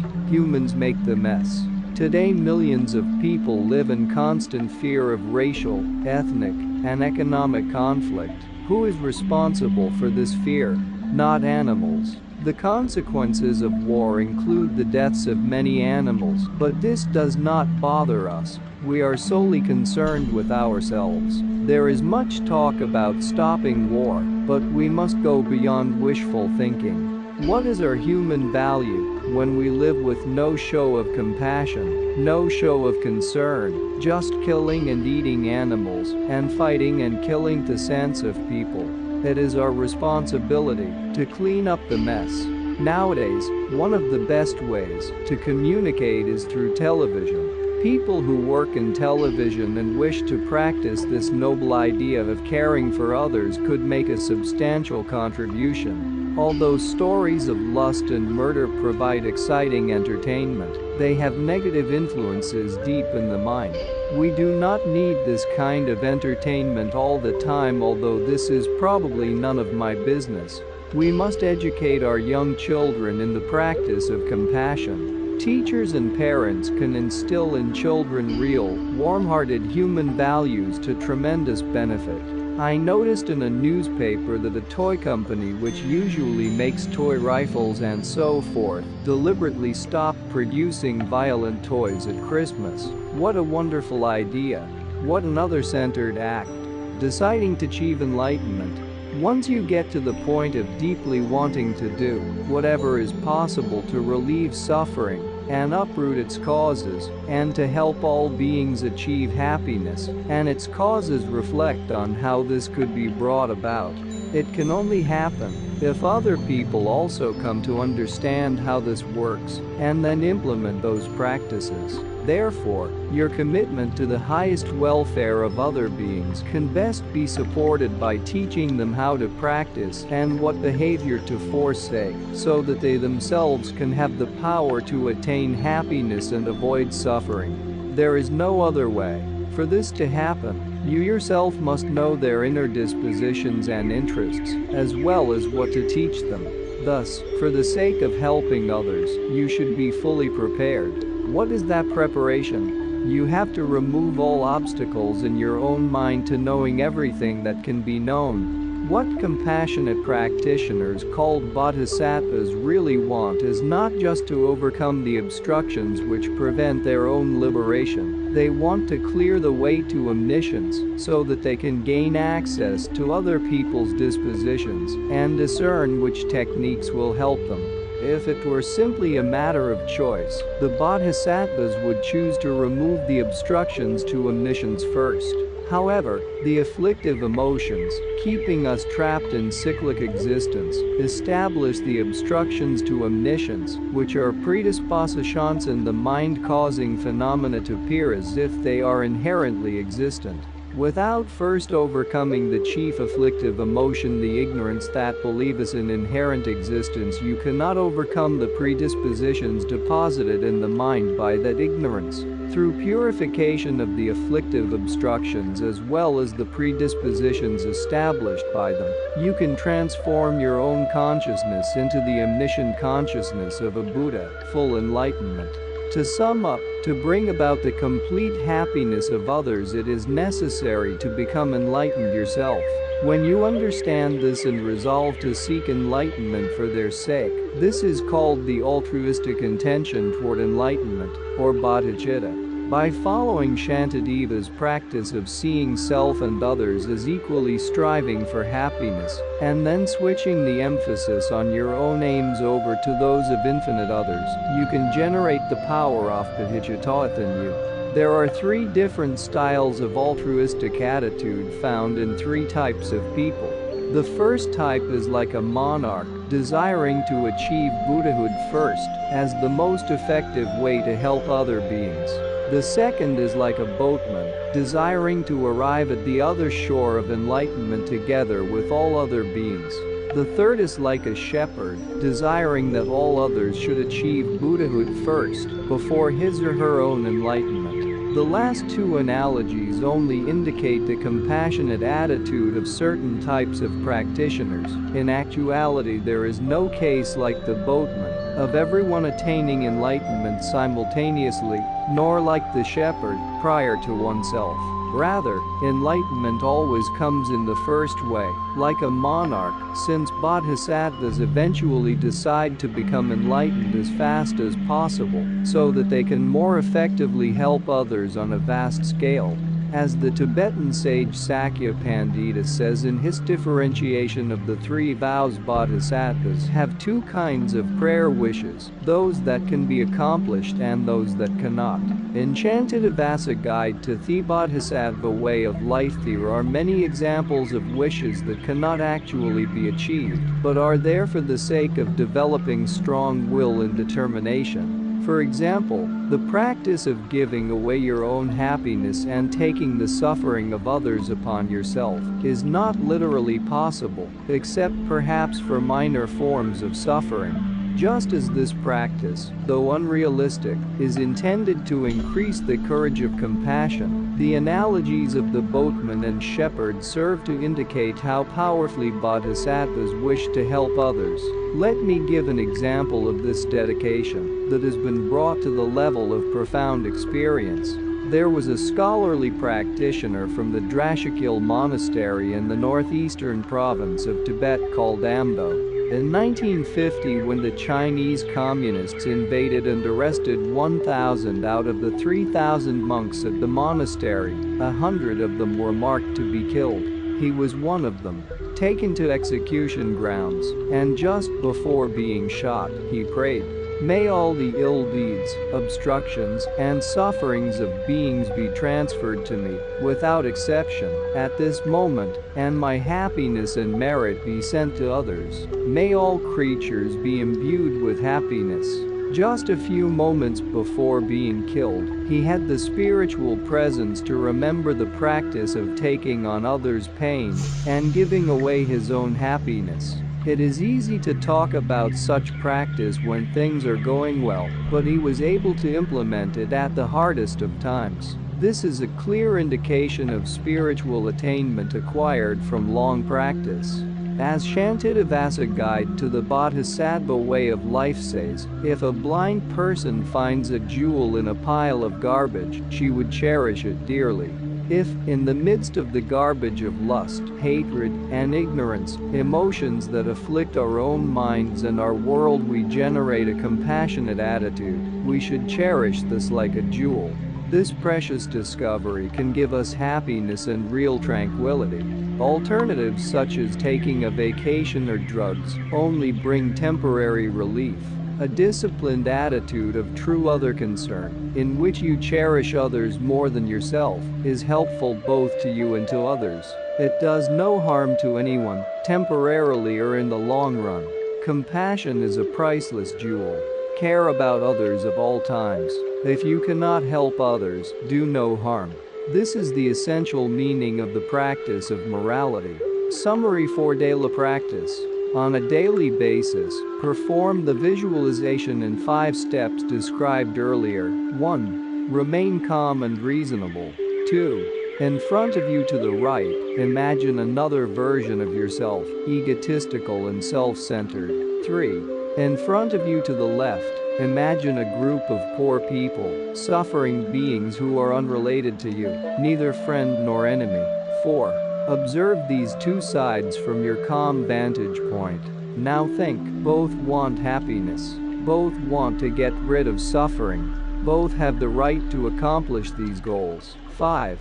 Consider this, just as usually we are willing to make temporary sacrifices for a greater long-term good, so too the benefit of the larger number of suffering beings to your left is much more important than this single egotistical person on your right. Notice your mind naturally turning to the side of the greater number of people.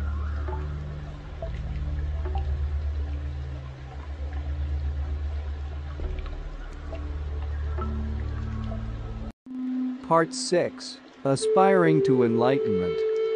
Compassion is the key to achieving a deeper level of morality, yet how can we help others when we ourselves are beset by wrong attitudes? Without being in a better position ourselves, it is difficult for us to help others on the large scale we have been discussing. For example, if you are going to help people who are illiterate, you have to be educated. Similarly, to help so many sentient beings we must achieve Buddhahood, since a Buddha has all the qualities necessary to help them: knowledge of all the techniques for spiritual development and clairvoyant knowledge of their emotions, interests, dispositions, and so forth.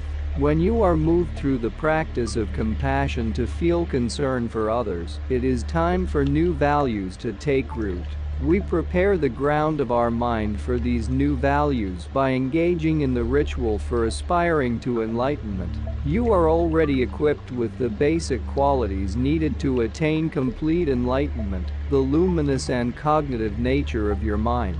Therefore, focus on the thought, "I will attain unsurpassed perfect enlightenment," for the sake of sentient beings throughout limitless space.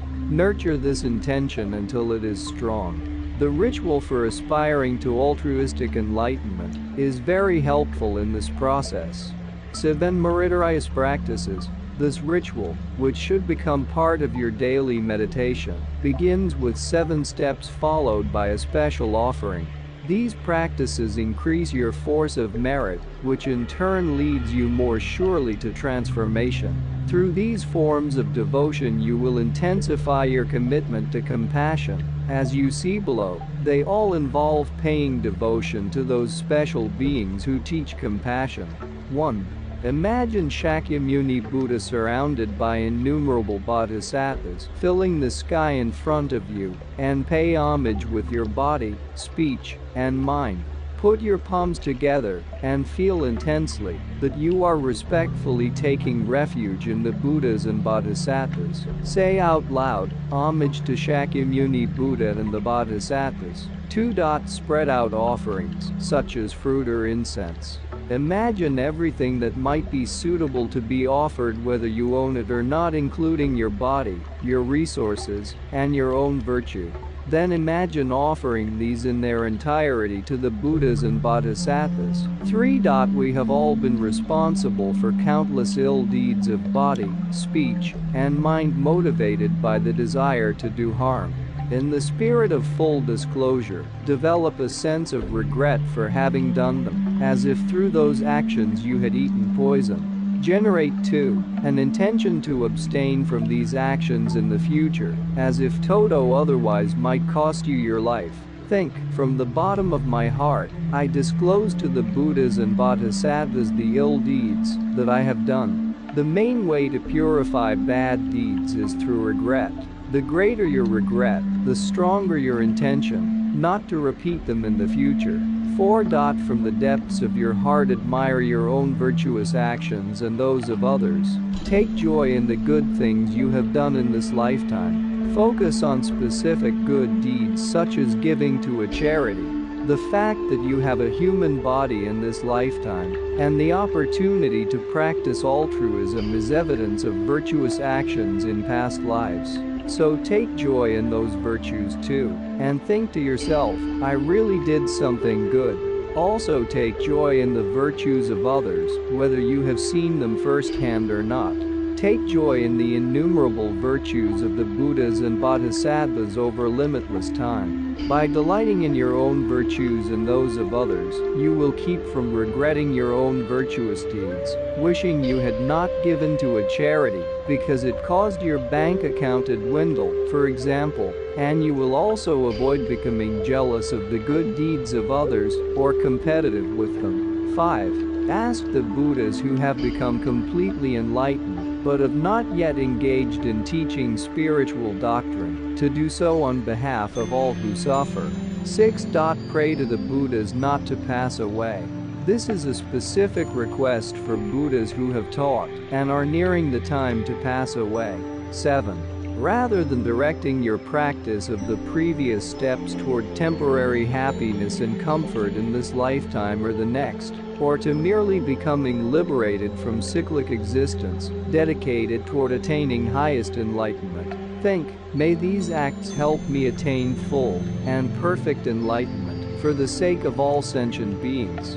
Then imagine that the entire world system has been purified and offer it with all conceivable marvels to the Buddhas and Bodhisattvas. This special offering nourishes compassion by offering all things desirable to those who teach it. Committing total. Now you are ready for the actual ritual of aspiring to enlightenment for the care of others. It comes in 2 parts, the first of which is the recitation of a short statement of refuge. Until I reach enlightenment, I seek refuge in Buddha, the doctrine, and the supreme spiritual community.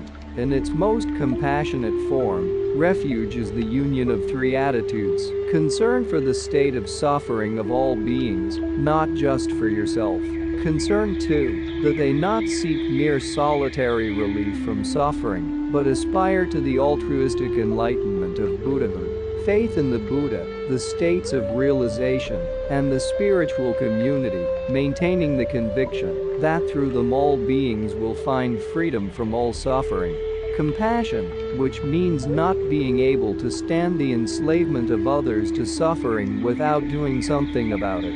Know that the Buddha is the teacher of refuge, that the true paths and true cessations are the actual refuge, and that the Bodhisattvas who have directly realized the true nature of phenomena are our spiritual community, leading all sentient beings to refuge. With that knowledge, aspire to highest enlightenment by reciting, through the collections of merit of my giving, morality, patience, effort, concentration, and wisdom, may I achieve Buddhahood in order to help all beings. As you do, think to yourself, through the force of these, may I achieve Buddhahood not to help myself, but to be of service to all sentient beings, in order to help them reach Buddhahood. This is called generation of a compassionate intention, to become enlightened in the form of a wish. This brings us to the central part of the ritual.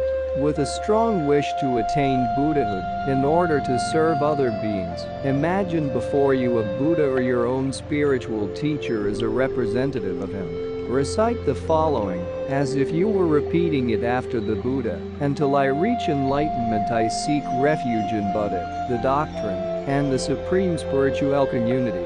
Through the collections of merit of my giving morality, patience, effort, concentration, and wisdom, may I achieve Buddhahood in order to help all beings. By saying this, you are directing your virtuous actions, not to some small purpose in this life or the next, but to the greatest purpose of all, the attainment of total freedom for all beings. Generate this attitude with great determination. Make the second repetition with even stronger resolve to make this altruistic goal a constant in your day-to-day life. Until I reach enlightenment I seek refuge in Buddha, the doctrine, and the supreme spiritual community. Through the collections of merit of my giving morality, patience, effort, concentration, and wisdom, may I achieve Buddhahood in order to help all beings. Make the third repetition with even greater determination from the depths of your heart. Make a lasting, fully reasoned decision unshakably circumstance that the welfare of so many others is far greater than your own. Think, now when I have such a great opportunity, what could be more important than striving for the benefit of others? From now on, to the full extent of my ability, I will stop concentrating on my own welfare and will commit myself deeply to the advancement of all beings. To accomplish this, I will achieve unsurpassed perfect enlightenment. Recite, until I reach enlightenment I seek refuge in Buddha, the doctrine, and the supreme spiritual community.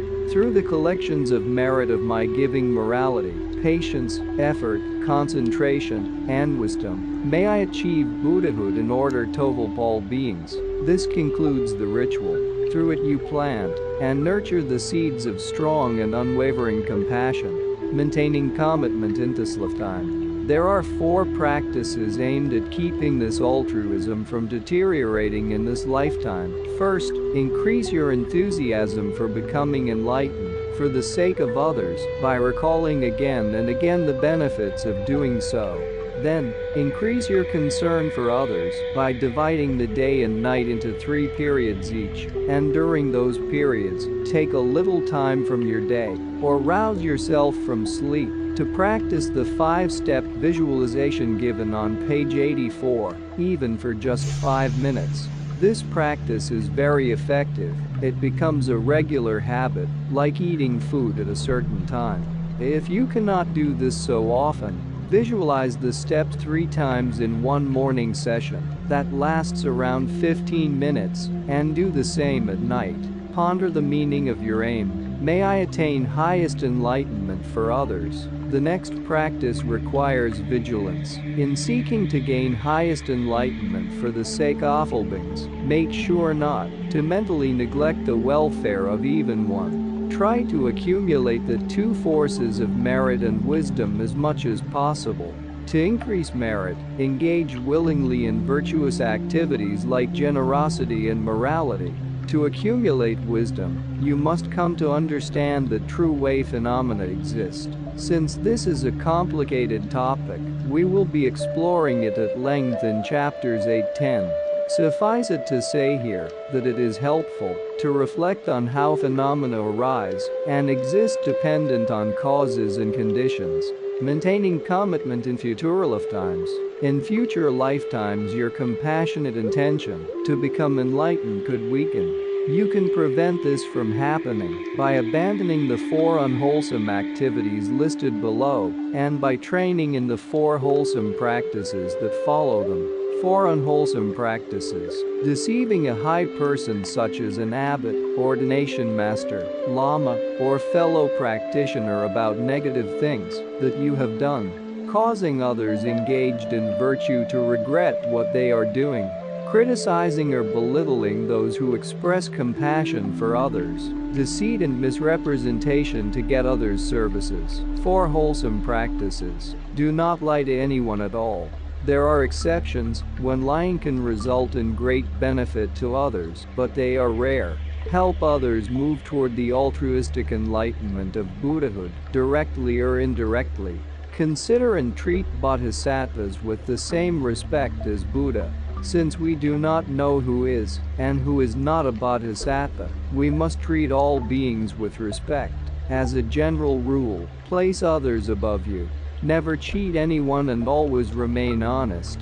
If you have the resolve to train in these practices to generate a determination to achieve Buddhahood for others, then make this promise: I will maintain my determination and never give it up. Those who cannot maintain this level of training can forego the promise and instead can think, may I attain highest enlightenment for the sake of all beings. People who are not Buddhists, Christians, Jews, Muslims, and so forth can generate another concerned attitude of equal value by thinking, I will bring about help and happiness for all beings. Practical intention to become enlightened.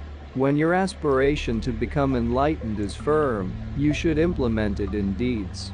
These are called bodhisattva deeds, and principal among them are the 6 perfections: donating material things such as money, clothing, and food, giving love, giving the teachings of spiritual doctrines and practices, giving relief from fearful situations to all beings including animals, help even an ant out of a puddle. Morality, which refers mainly to the altruistic attitude and behavior of bodhisattvas, patience which is exhibited in stressful situations, or used to sustain difficult endeavors, such as learning teachings and practicing over a long period, effort which maintains enthusiasm for virtue and assists all the other perfections, concentration which is the practice of stable and intense meditation explained in the next chapter, wisdom which is necessary for understanding the nature of cyclic existence and impermanence, as well as dependent arising and emptiness. The 6 perfections, in turn, can be condensed into the 3 trainings of bodhisattvas: training in the perfection of morality, which includes the perfections of giving and patience, training in the perfection of concentration, and training in the perfection of wisdom. The perfection of effort is required for all 3 trainings. This is how the 6 perfections are included in the threefold practice of morality, concentrated meditation, and wisdom that is the focus of this book. When you arrive at the feeling in the depths of your heart that you must engage in bodhisattva deeds, thesabing the 6 perfections, or, seen another way, the threefold practice, this is the appropriate time to take the bodhisattva vows of the practical intention to become enlightened. In essence, all beings are united by the desire to gain happiness and avoid suffering. We are also the same, in that it is possible to remove suffering and attain happiness, to which we all have an equal right. Then what is the difference between you and all others? You are a minority of one. It is easy to see that the vast number of sentient beings hoping for happiness and seeking an end to suffering are more important than any one person. It is therefore eminently reasonable for you to commit yourself to the welfare of innumerable others, to use your body, speech, and mind for their good, and to abandon an attitude of just taking care of yourself. Summary for daily practice. First, take the 7 preliminary steps. Pay homage to Shakyamuni Buddha surrounded by innumerable bodhisattvas, whom you imagine filling the sky before you. Offer wonderful things whether you own them or not, including your body, your resources, and your own virtue, to the Buddhas and Bodhisattvas. Disclose of countless ill deeds of body, speech, and mind you have perpetrated with an intent to harm others. Regret having done them, and resolve to abstain from them in the future. Admire from the depths of the heart your own virtues and those of others. Take joy in the good things you have done in this and previous lives, thinking, I have done something good. Take joy in the virtues of others, including those of Buddhas and Bodhisattvas. Entreath Buddhas who have become completely enlightened, but have not yet taught, to teach for the sake of those who suffer. Supplicate to the Buddhas not to pass away. Dedicate these 6 practices to attaining highest enlightenment. Then undertake the central part of the ritual for aspiring to enlightenment. with a strong determination to attain Buddhahood in order to serve other beings. Imagine a Buddha in front of you, or your spiritual teacher as a representative of Buddha. Recite 3 times, as if you are repeating after him or her, until I reach enlightenment I seek refuge in Buddha, the doctrine, and the supreme spiritual community. Through the collections of merit of my giving morality, patience, effort, concentration, and wisdom, may I achieve Buddhahood in order total all beings. To maintain and strengthen this profound altruism in this life, perform the following. Recall again and again the benefits of developing an intention to become enlightened for the sake of others. Divide the day into 3 periods and the night into 3 periods, and during each of those periods, take a little time out or rouse yourself from sleep and practice the 5-step visualization given in the last chapter. It is also sufficient to visualize the 5 steps 3 times in one morning session that lasts around 15 minutes and 3 times in one night session for 15 minutes. Avoid mentally neglecting the welfare of even one being. As much as possible, engage in virtuous activity with a good attitude and develop a rough understanding of the nature of reality, or maintain a wish to do so and work at it. To maintain and strengthen this profound altruism in future lives, do not lie to anyone at all, unless you can help others greatly through lying. Directly or indirectly help people to progress toward enlightenment. Treat all beings with respect. Never cheat anyone, and always remain honest. In essence, think again and again, may I become able to help all beings. Part 7. Focusing the mind. Let us take a moment to review how progress toward a meaningful life unfolds. First comes morality, then concentrated meditation, then wisdom. Wisdom relies on the single-mindedness of meditation, and meditation depends upon the self-awareness of morality. In the last 5 chapters we have discussed the practice of morality, which makes you more settled and peaceful in your mind, ready for more spiritual advancement. With a conscious mode of behavior, concentrated meditation, called calm abiding, can be accomplished. Still, your mind is too scattered for increasingly effective meditative practice, which requires full concentration. Even a small noise here or there can immediately distract you. Since it is absolutely necessary to make the mind much more focused so that wisdom can take hold, I will discuss in this chapter the process of developing the profoundly concentrated state of calm abiding. First, I will briefly describe the various types of meditation so that you can understand the place that calm abiding takes among them. Types of meditation. There are many ways to meditate. 2 basic types of meditation are analytical meditation and stabilizing meditation. In analytical meditation, you analyze a topic trying to understand it through reasoning. For instance, you might meditate on why things are impermanent by reflecting on how they are produced by causes, or how they disintegrate moment by moment. In stabilizing meditation, you fix your mind on a single object or topic, such as impermanence. Calm abiding is cultivated through stabilizing meditation. Another way of dividing meditation is between subjective meditation and objective meditation. In subjective meditation, your aim is to cultivate in the mind a new or strengthened perspective or attitude. The cultivation of faith is an example of this type of meditation. Faith is not the object on which you are concentrating, but an attitude that is being meditatively cultivated. Cultivation of compassion is subjective meditation because you are not meditating on compassion, but seeking to make your consciousness more compassionate. In objective meditation, you meditate on a topic, such as on impermanence, or an object, such as on the golden body of a Buddha. You can meditate in the manner of wishing. For example, you might wish to be filled with the compassion and wisdom of a Buddha. Or, you can go one step further, into imaginative meditation, in which you envision that you have qualities that you actually do not yet have.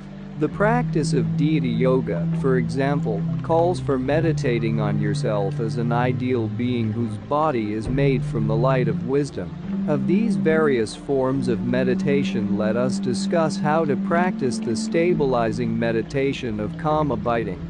As mentioned above, the aim of stabilizing meditation is to strengthen the mind's ability to focus on a single object or topic, which in turn enables the mind to overcome problems at their root. It will also help you to be more alert and sharp in daily life. It will gradually increase your power of memory, which is useful in all parts of your life. Achieving calm abiding. Since in this type of meditation you are seeking to achieve a deeply concentrated state of mind, you need the following. The initial cause morality, which brings you a peaceful, relaxed, conscientious mode of behavior, and thus removes coarse distractions. A time and place for practice apart from the commotion of daily life. Make time for meditation in your daily schedule. For focused meditation, being alone in a secluded, quiet spot is crucial. Since noise is the thorn preventing concentration, at the beginning it is very important to stay in a quiet place. Consider taking a retreat for your vacation. A suitability at fostering clarity of mind. For some health conditions, it may be necessary to eat meat, but, generally speaking, vegetarian food is best. According to the morality of individual liberation, there is no prohibition against eating meat on occasion, but you should not eat meat that is purposely killed for you, and you should not ask for it if it is not offered.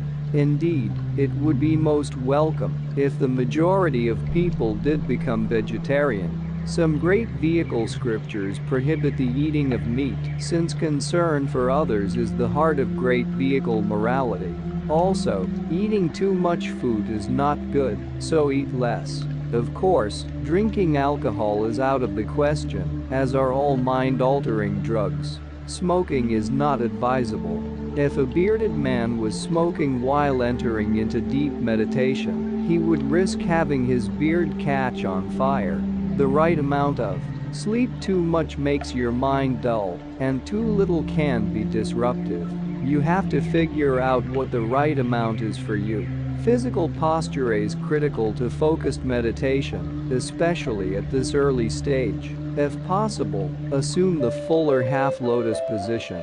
Use 2 cushions, putting a smaller one under your rear, so that your rear is higher than your knees, the effect being that, no matter how much you meditate, you will not be as likely to become tired. Straighten your backbone like an arrow, bend your head just a little downward, aim your eyes over the nose to the front, put your tongue against the roof of the mouth, leave your lips and teeth as usual, and leave your arms a little loose, not forcing them against the body.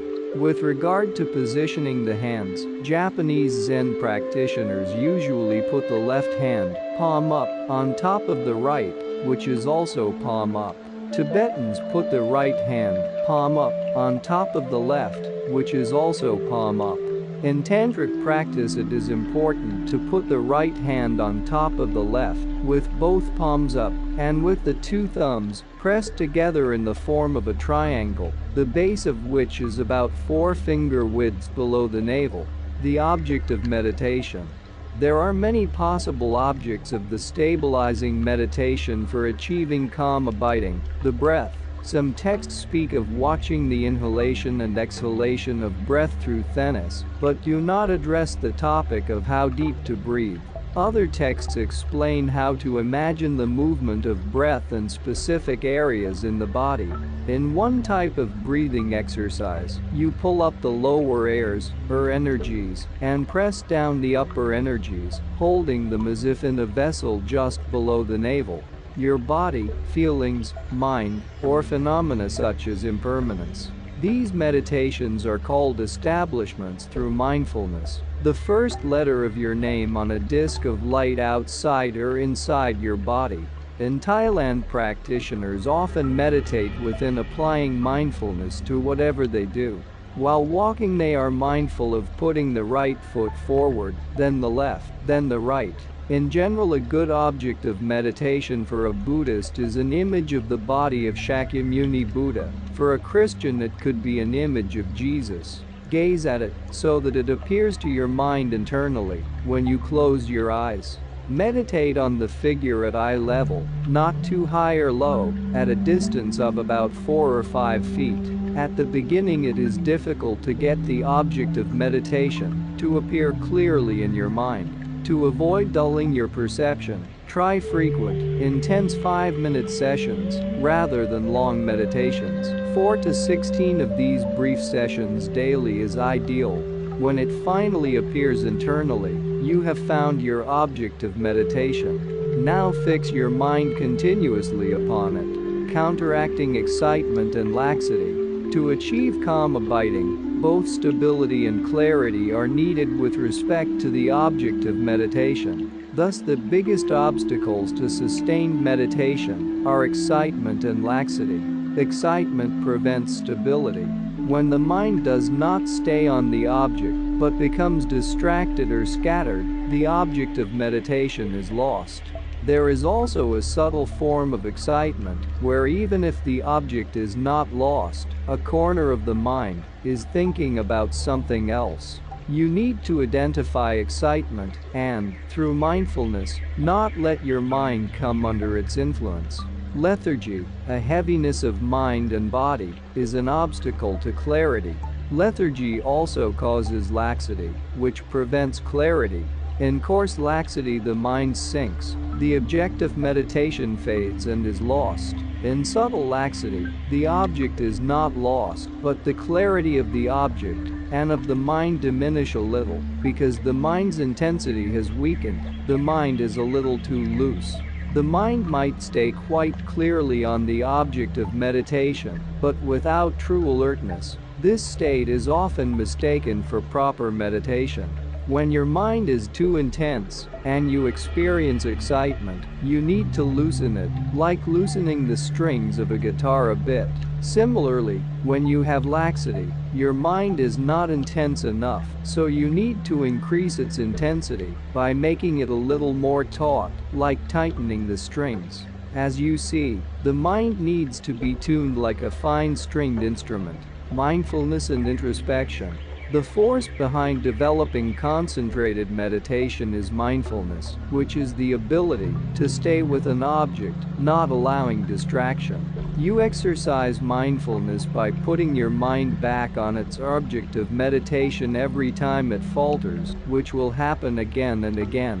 When you become skilled in maintaining mindfulness on the object, you need to use introspection.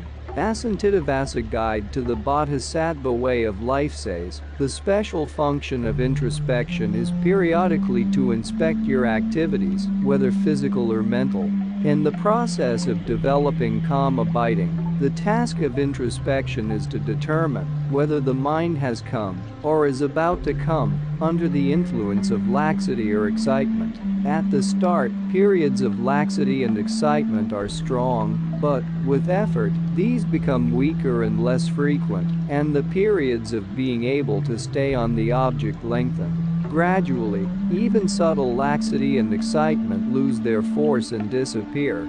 Ultimately, the ability of the mind to stay one-pointedly on the object, free from the faults of excitement and laxity, increases. When through mindfulness and introspection you can sustain the continuum of holding the object, it is possible to achieve concentrated meditation within 6 months.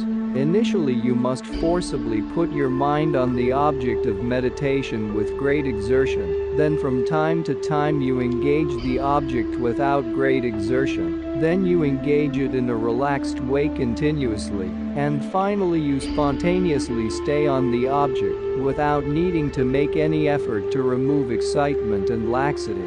If you are able to remain on your object for hours vividly and continuously, you have achieved firm stability.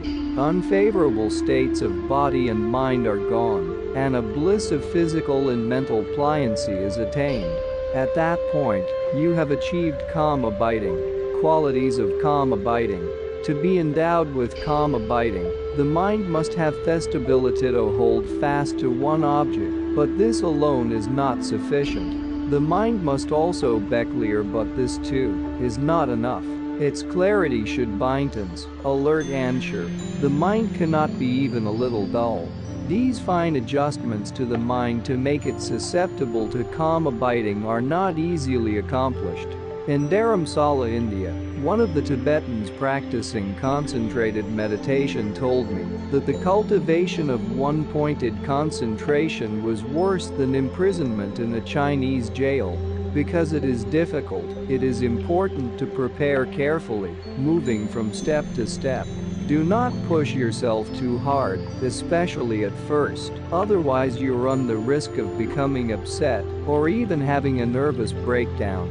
The goal here is daily practice, where you choose an object of meditation, and as you focus on it, try to achieve and maintain stability, clarity, and intensity, concentrating on the mind itself.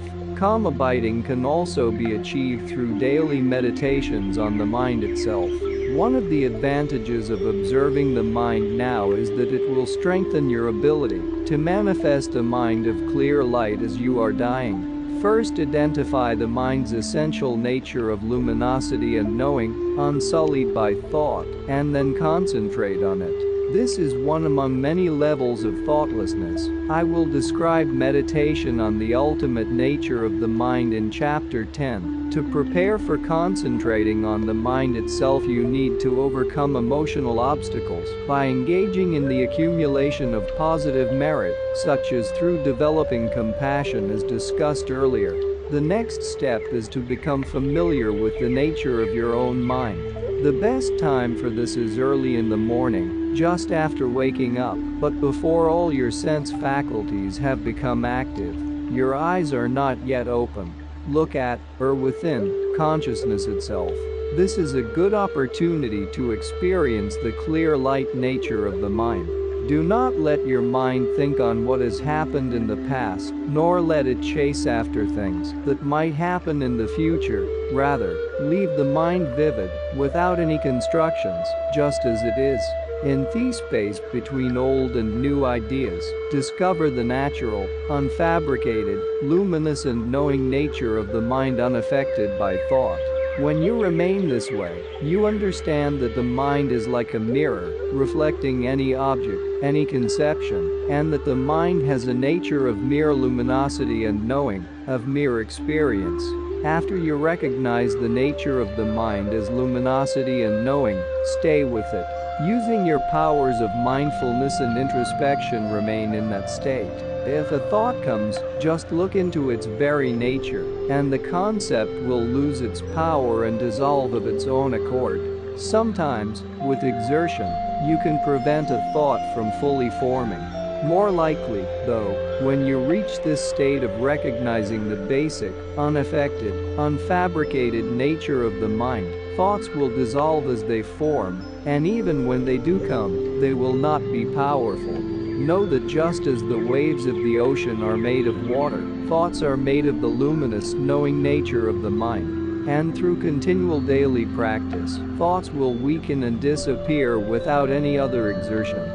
This practice of meditation itself sharpens your mind and improves your memory, qualities that are certainly useful beyond spiritual practice, whether in business engineering, raising a family, or being a teacher, doctor, or lawyer. This practice also helps on a daily basis with anger. When you get irritated, you can concentrate on the nature of the anger itself and thereby undermine its force. Another benefit of such mental training emerges from the close connection between body and mind. When you are young and physically fit, your mind is powerful. It is particularly valuable to begin training them, so that as you age, your mind stays fresh and positive through the body's changes. After all, the human brain is a special endowment, and it would be a pity to let it weaken through neglect, surrendering its powers to age until, animal-like, its only job is to take care of the body. For practitioners, early mental training and especially concentration on the mind, is important preparation for the final day, when your mind must remain clear and sharp to make use of special techniques during the stages of death, or at least to influence rebirth into the next life. Dullness of mind at this critical point can be very dangerous. A real guarantee for a good rebirth is to be able to conduct your practice during the stages of dying. Your state of mind just before rebirth is influential in determining the character of your next life. You may have accumulated great merit in your life, but if you live it with a dull mind, you jeopardize the form that your next life will take. On the other hand, even if you committed some regrettable deeds in your lifetime, when the final day comes, if you are prepared and determined to use that occasion to the fullest, your next rebirth will definitely be good. Therefore, strive to train the mind to be fresh, alert, and sharp. Author techniques for achieving mentalcom. In difficult situations, it is easy to become emotionally worked up. Buddhism offers many techniques for relieving stress and finding calm in the trying situations we face every day. These techniques vary according to the situation and the person. It is particularly effective to use the power of analytical meditation to address problems directly, rather than trying to avoid them. Here are some examples of this technique. When you are confronted with trouble, do whatever you can to overcome it, but if it is insurmountable, then reflect on the fact that this trouble is due to your own actions in this or a previous life. Understanding that suffering comes from karma will bring some peace as it reveals that life is not unjust. Otherwise, sorrow and pain might seem to be meaningless. Initially, a problem can seem solid and intractable until you investigate its true nature. To do this, work at understanding the range of suffering in your own life. Ordinary mind and body have a nature of suffering, just as it is the nature of fire to be hot and burning. In the same way we have learned how to work with the nature of fire, we can learn how to work with suffering in our lives. Consider trouble from a broader perspective. If someone accuses you, rather than lashing out, imagine that this accusation loosens the chains of your own self-cherishing and thereby enhances your ability to care for others. Reframe bad circumstances as forces assisting your spiritual development. This technique is difficult to implement, but very powerful when you succeed. When you are jealous or wish harm on an enemy, instead of stewing over that person's bad qualities, reflect on his or her attributes. Most people are a mixture of good and bad qualities. It is hard to find anyone who is bad in all respects. Reflect on the emptiness of inherent existence. This is the deepest analytical meditation, and something I will explore in the next 3 chapters. Or, you can use stabilizing meditation for a temporary rest. If you cannot stop worrying over something in the past or what might happen in the future, shift your focus to the inhalation and exhalation of your breath. Or recite this mantra Om Mani Padme Hum, pronounced Om Mani Padme Hum. Since the mind cannot concentrate on 2 things simultaneously, either of these meditations causes the former worry to fade. It seems to me that all religions could benefit from Buddhist meditation techniques. Single-minded concentration could be applied usefully in many situations. In all walks of life, we can benefit from focusing the mind and increasing memory. Summary for daily practice. Choose an object of meditation and focus your mind on it, trying to achieve and maintain stability, clarity, and intensity. Avoid laxity and excitement. Alternatively, identify the fundamental state of the mind, unsullied by thought, in its own state, mere luminosity, the knowing nature of the mind. With mindfulness and introspection, remain in that state. If a thought arises, just look into the very nature of that thought. This will cause it to lose its power and dissolve of its own accord. Part 8. Examining how beings and things exist. Overview of wisdom in spiritual practice. to generate the type of love and compassion that motivates you to seek Buddhahood, not for yourself, but for the sake of others. First, you must confront suffering by identifying its types. This is the first noble truth. From the time we are born to the time we die, we suffer mental and physical pain, the suffering of change, and pervasive suffering of uncontrolled conditioning. The second and third noble truths lead us to understand the causes of suffering and whether or not those causes can be removed. The fundamental cause of suffering is ignorance, the mistaken apprehension that living beings and objects inherently exist. This chapter will show that beings and objects, in fact, do not exist this way. We all have a valid, proper sense of self, or I, but then we additionally have a misconception of that I as inherently existing. Under the sway of this delusion, we view the self as existing under its own power, established by way of its own nature, able to set itself up. This sense of inherent existence can even be so strong that the self feels independent from mind and body. For instance, if you are weak from sickness, you might feel that you could switch bodies with someone who is stronger. Similarly, when your mind is dull, you might feel that you could switch your mind with someone else's sharp mind. However, if there were such a separate I self established and existing in its own right, it should become clearer and clearer under the light of competent analysis as to whether it exists as either mind or body, or the collection of mind and body, or different from mind and body. In fact, the closer you look, the more it is not found. This turns out to be the case for everything, for all phenomena. The fact that you cannot find them means that those phenomena do not exist under their own power. They are not self-established. Sometime during the early 60s, when I was reflecting on a passage by Tsongkhapa about unfindability and the fact that phenomena are dependent on conceptuality, it was as if lightning coursed within my chest. Here is the passage. A coiled rope, speckled color and coiling are similar to those of a snake, and when the rope is perceived in a dim area, the thought arises, this is a snake. As for the rope, at that time when it is seen to be a snake, the collection and parts of the rope are not even in the slightest way a snake. Therefore, that snake is merely set up by conceptuality. In the same way, when the thought I arises in dependence upon mind and body, nothing within mind and body, neither the collection which is a continuum of earlier and later moments, nor the collection of the parts at one time, nor the separate parts, nor the continuum of any of the separate parts is in even the slightest way the I. Also, there is not even the slightest something that is a different entity from mind and body that is apprehendable as the I.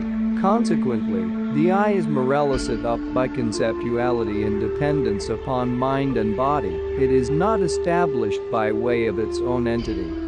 The impact lasted for a while, and for the next few weeks whenever I saw people, they seemed like a magician's illusions, in that they appeared to inherently exist, but I knew that they actually did not.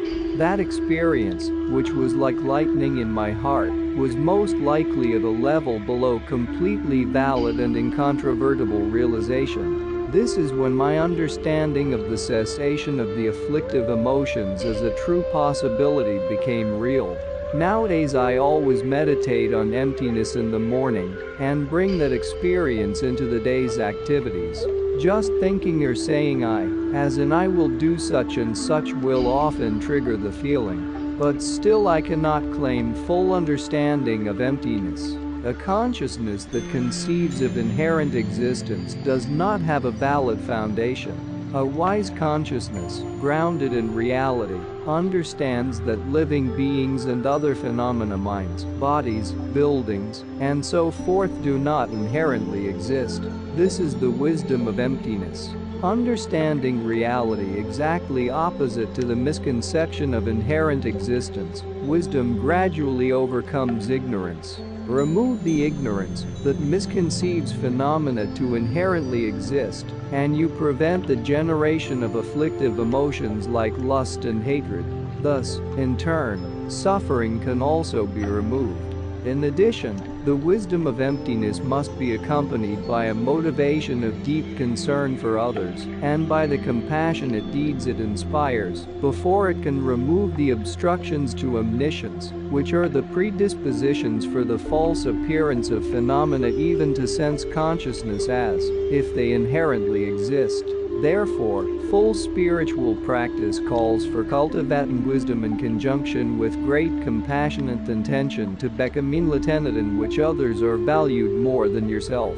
Only then may your consciousness be transformed into the omniscience of a Buddha, selflessness. Both Buddhists and non-Buddhists practice meditation to achieve pleasure and get rid of pain, and in both Buddhist and non-Buddhist systems the self is a central object of scrutiny.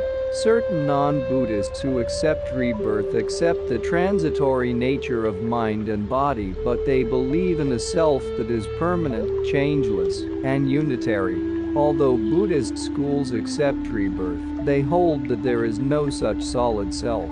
For Buddhists, the main topic of the training in wisdom is emptiness, or selflessness, which means the absence of a permanent, unitary, and independent self, or, more subtly, the absence of inherent existence either in living beings or in other phenomena.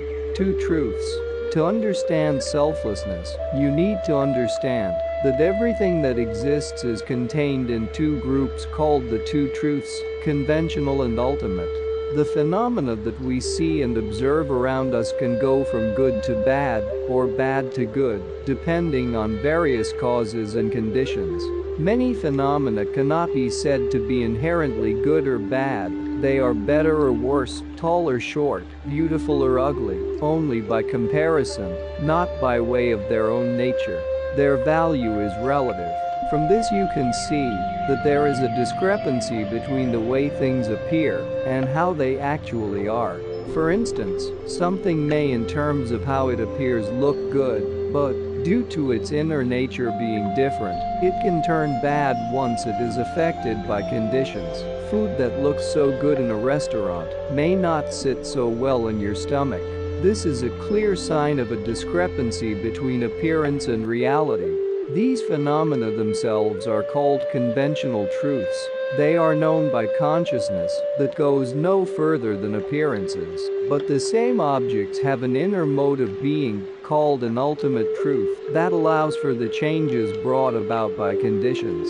A wise consciousness, not satisfied with mere appearances, analyzes to find whether objects inherently exist as they seem to do, but discovers their absence of inherent existence. It finds an emptiness of inherent existence beyond appearances. Empty of what? Emptiness, or selflessness, can only be understood if we first identify that of which phenomena are empty. Without understanding what is negated, you cannot understand its absence, emptiness. You might think that emptiness means nothingness, but it does not. Merely from reading it is difficult to identify and understand the object of negation. What Buddhist texts speak of as true establishment or inherent existence. But over a period of time, when you add your own investigations to the reading, the faultiness of our usual way of seeing things will become clearer and clearer.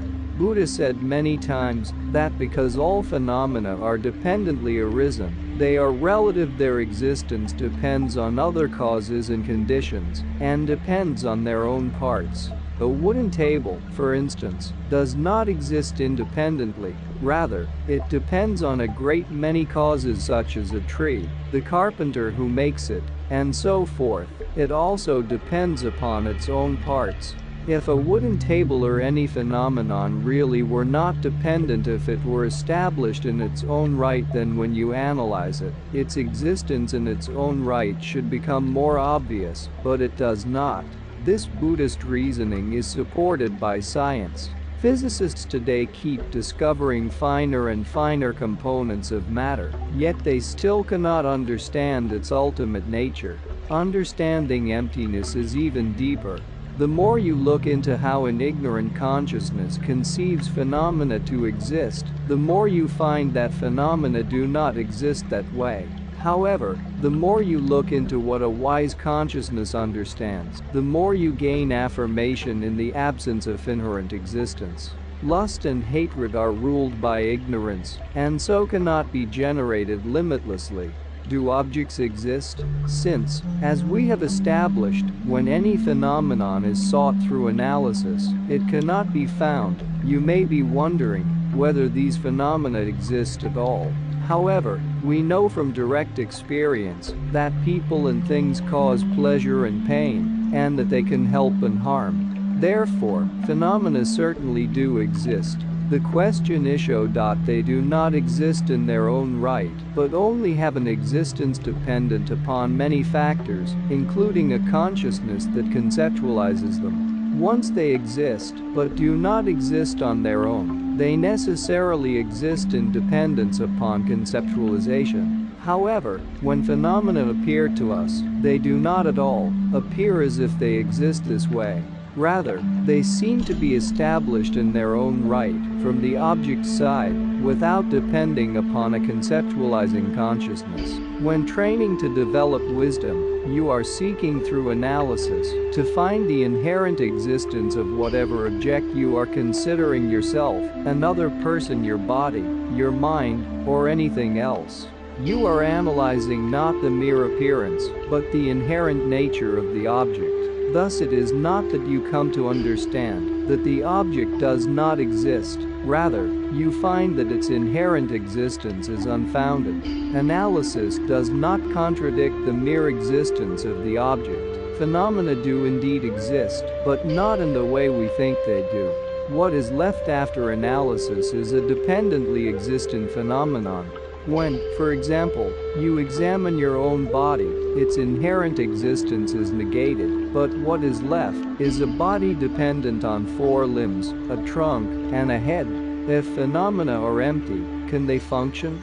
Whenever we think about objects, do we mistakenly believe that they exist in their own right? No. We can conceive of phenomena in 3 different ways. Let us consider a tree. There is no denying that it appears to inherently exist, but we could conceive of the tree as existing inherently, in its own right. We could conceive of the tree as lacking inherent existence. We could conceive of the tree without thinking that it inherently exists or not. Only the first of those is wrong. The other 2 modes of apprehension are right, even if the mode of appearance is mistaken in the second and the third, in that the tree appears as if inherently existent. If objects do not inherently exist, does this mean that they cannot function? Jumping to the conclusion that because the true nature of objects is emptiness, they are therefore incapable of performing functions such as causing pleasure or pain, or helping or harming, is the worst sort of misunderstanding, a nihilistic view.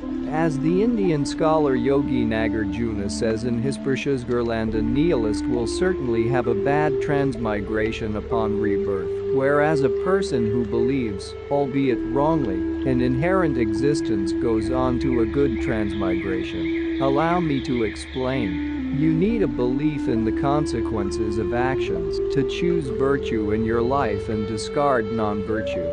For the time being, the subtle view of the emptiness of inherent existence might be too difficult for you to understand without falling into the trap of nihilism, where you are unable to understand that phenomena arise in dependence on causes and conditions, dependent arising. For the sake of your spiritual progress, it would be better for now to set aside trying to penetrate emptiness. Even if you mistakenly believe that phenomena inherently exist, you can still develop an understanding of dependent arising and apply it in practice. This is why even Buddha, on occasion, taught that living beings and other phenomena inherently exist. Such teachings are the thought of Buddha scriptures, but they are not the sound final thought. For specific purposes, he sometimes spoke in non-final ways. In what way is consciousness mistaken? Because all phenomena appear to exist in their own right, all of our ordinary perceptions are mistaken. Only when emptiness is directly realized during completely focused meditation is there no false appearance. At that time, the dualism of subject and object has vanished, as has the appearance of multiplicity. Only emptiness appears. After you rise from that meditation, once again living beings and objects falsely appear to exist in and of themselves, but through the power of having realized emptiness, you will recognize the discrepancy between appearance and reality. Through meditation you have identified both the false mode of appearance and the false mode of apprehension. Let us return to the central point. All of us have a sense of I, but we need to realize that it is only designated in dependence upon mind and body. The selflessness that Buddhists speak of refers to the absence of a self that is permanent, heartless, and independent, or, more subtly, it can refer to the absence of inherent existence of any phenomenon. However, Buddhists do value the existence of a self that changes from moment to moment, designated in dependence upon the continuum of mind and body. All of us validly have this sense of I. When Buddhists speak of the doctrine of selflessness, we are not referring to the non-existence of this self. With this I, all of us rightfully want happiness and do not want suffering. It is when we exaggerate our sense of ourselves and other phenomena to mean something inherently existent that we get drawn into many problems. Summary for daily practice. As an exercise in identifying how objects and beings falsely appear, try the following. Observe how an item such as a watch appears in a store when you first notice it, then how its appearance changes and becomes even more concrete as you become more interested in it, and finally how it appears after you have bought it and consider it yours. Reflect on how you yourself appear to your mind, as if inherently existent. Then reflect on how others and their bodies appear to your mind. Part 9. The Middle Way. Need for both concentration and wisdom. Buddhist texts tell us that upon realizing emptiness, the illusion of inherent existence weakens, but this is unlikely after a single, brief realization. If you have not attained one-pointed concentration, calm abiding of the mind, you cannot use mere understanding of emptiness to uproot the illusion of inherent existence. Rather, you need to engage in analysis again and again. Through concentrated meditation, your mind will become strong, deep, stable, and capable of one-pointed concentration on emptiness, which gradually works to diminish grosser levels of the misperception of reality. This is the reason why Buddha's sutras as well as the 3 lower tantras all say that calm abiding, concentrated meditation, is a prerequisite for special insight, wisdom. The stabilizing meditation used in calm abiding and the analytical meditation used in special insight are not differentiated by the objects of meditation. Both could have either emptiness or conventional phenomena as their focus. The difference is that observing emptiness from a state of calm abiding requires physical and mental suppleness induced through stabilizing meditation on emptiness, whereas special insight observing emptiness additionally involves physical and mental suppleness induced by analytical meditation with respect to emptiness. That degree of suppleness can only be gained after attaining the easier level of suppleness produced by stabilizing meditation. Therefore, you need to achieve calm abiding before special insight. Although calm abiding could be achieved through taking emptiness as its object, this is only for practitioners who have already understood emptiness. Usually, however, practitioners first achieve one-pointed meditation and then gain the view of emptiness through reason analysis. Need for reasoning. All Buddhist schools agree that the analytical reasoning process which leads to an inference, a conceptual realization, derives from basic, shared, direct perception. As an example, let us consider the following reasoning. A plant does not inherently exist because of being a dependent arising. You begin by reflecting on the fact that a plant is a dependent arising because its production depends on certain causes and conditions, such as a seed, soil, sunlight, and water. But eventually the reasoning process must be supported by direct perception, or it cannot stand. We can see with our eyes that plants change, they grow, mature, and finally dry up. In this sense, inference is blind, since it must eventually rely on direct perception. Inference depends on reasoning, which in turn rests on basic, shared, indisputable experience through direct perception. Noble objects can be divided into the obvious, the slightly obscure, and the very obscure. In order to understand a very obscure topic, it is necessary to rely on scripture, but even for this type of inference it is not sufficient just to cite one scripture as validation for another. You must analyze whether there are any internal contradictions among scriptures on that topic. There is any contradiction between what the scripture says about that topic and what is evident in direct perception. There is any contradiction between what the scripture says about that topic and what can be understood through basic inference, derived by reasoning. So even in these very obscure cases based on scripture, analysis is needed. Buddha set out 4 steps for establishing reliability. Do not rely on just the person, but rely on the doctrine. With respect to the doctrine, do not rely on just the words, but rely on the meaning. With respect to the meaning, do not rely on just meaning requiring interpretation, but rely on meaning that is definitive. With respect to the definitive meaning, do not rely on just dualistic understanding, but rely on the wisdom of direct perception of the truth. Buddha also said, like gold, upon being scorched, cut, and rubbed, my word is to be adopted by monastics and scholars, upon analyzing it well, not out of respect for me. In the process of reasoning, it is very effective to state absurd consequences of wrong views in order to overcome the potency of that wrong idea, and then make a proof statement. When I was studying logic as a youth, a scholar once told me that, both in debate with a Buddhist who asserts inherent existence, and in your own analytical meditation, it is a rather soft approach to use a syllogistic statement such as my body is without inherent existence, because it is a dependent arising. However, it has more impact to use an absurd consequence such as it follows, that my body could not be a dependent arising, because it inherently exists, because it is fundamental to Buddhism that all phenomena are dependent arisings. Compatibility of dependent arising and emptiness.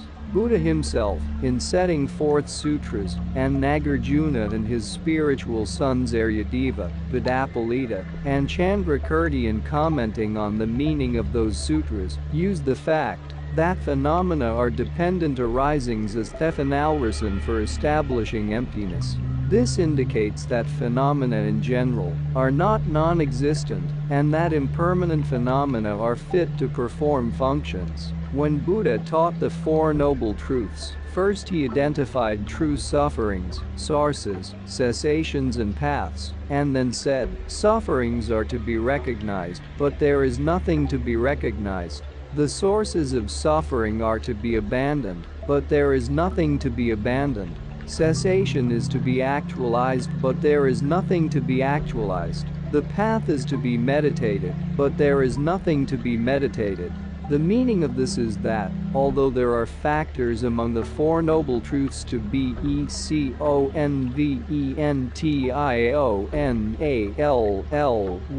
and validly recognized, abandoned, actualized, and meditated, there is nothing to be ultimately recognized, abandoned, actualized, and meditated. From the viewpoint of ultimate reality, all of these are beyond activity. Everything has the same taste in the emptiness of inherent existence. In this way, Buddha set out the perspectives of the 2 truths, conventional and ultimate. All phenomena, causes and effects, actions and agents, good and bad, and so forth merely conventionally exist, only nominally exist. They are dependent arisings. Because phenomena depend upon other factors for their existence, they are not independent. This absence of independence or emptiness of inherent existence is their own ultimate truth. You will come to comprehend this true emptiness of inherent existence when you become dissatisfied with mere appearances and you use analysis to probe beneath the surface. When you thoroughly understand appearance and emptiness, you will also understand that they are in harmony with one another. Appearance does not preclude emptiness, and emptiness does not preclude appearance. Failing to understand this, you might believe in virtue, non-virtue, cause and effect, and so forth, but then be unable to believe in emptiness. Similarly, you might think that you understand emptiness, but then be unable to believe in the facts of cause and effect, help or harm, pleasure or pain that arise dependent upon conditions. Without proper understanding, emptiness and appearance seem to prohibit each other. However, phenomena are empty of inherent existence because they depend for their existence on other conditions. And conversely, phenomena are capable of functioning because they are empty of the solidity of inherent existence. If phenomena were not empty of inherent existence, if they did exist by their own power, then they could not be affected by other causes and conditions. They would not change. In that case, they would not cause pleasure and pain, help and harm. Good and bad would be impossible. Full realization of dependent arising brings with it the double understanding of appearance and emptiness of inherent existence. The extremes of utter non-existence and inherent existence are simultaneously cleared away by this twin understanding. Knowing that phenomena arise prevents believing in the extreme of nihilism by allowing objects and beings to function in this world, allowing for the cause and effect of karma. Knowing that phenomena are dependent also prevents believing in the extreme of inherent existence by eliminating that phenomena exist in their own right. Through understanding these two truths, you arrive at the middle way. The Heart Sutra. What is the relationship between objects and their emptiness? This profound topic is addressed in a scripture on the perfection of wisdom, called the Heart Sutra, which is recited and meditated daily throughout great vehicle Buddhist countries such as China, Japan, Korea, Mongolia, Tibet, and Vietnam. It is a short and pithy presentation by Buddha about the wisdom required to overcome problems at their roots, and in conjunction with another directed motivation and compassionate deeds to attain the omniscience of a Buddha.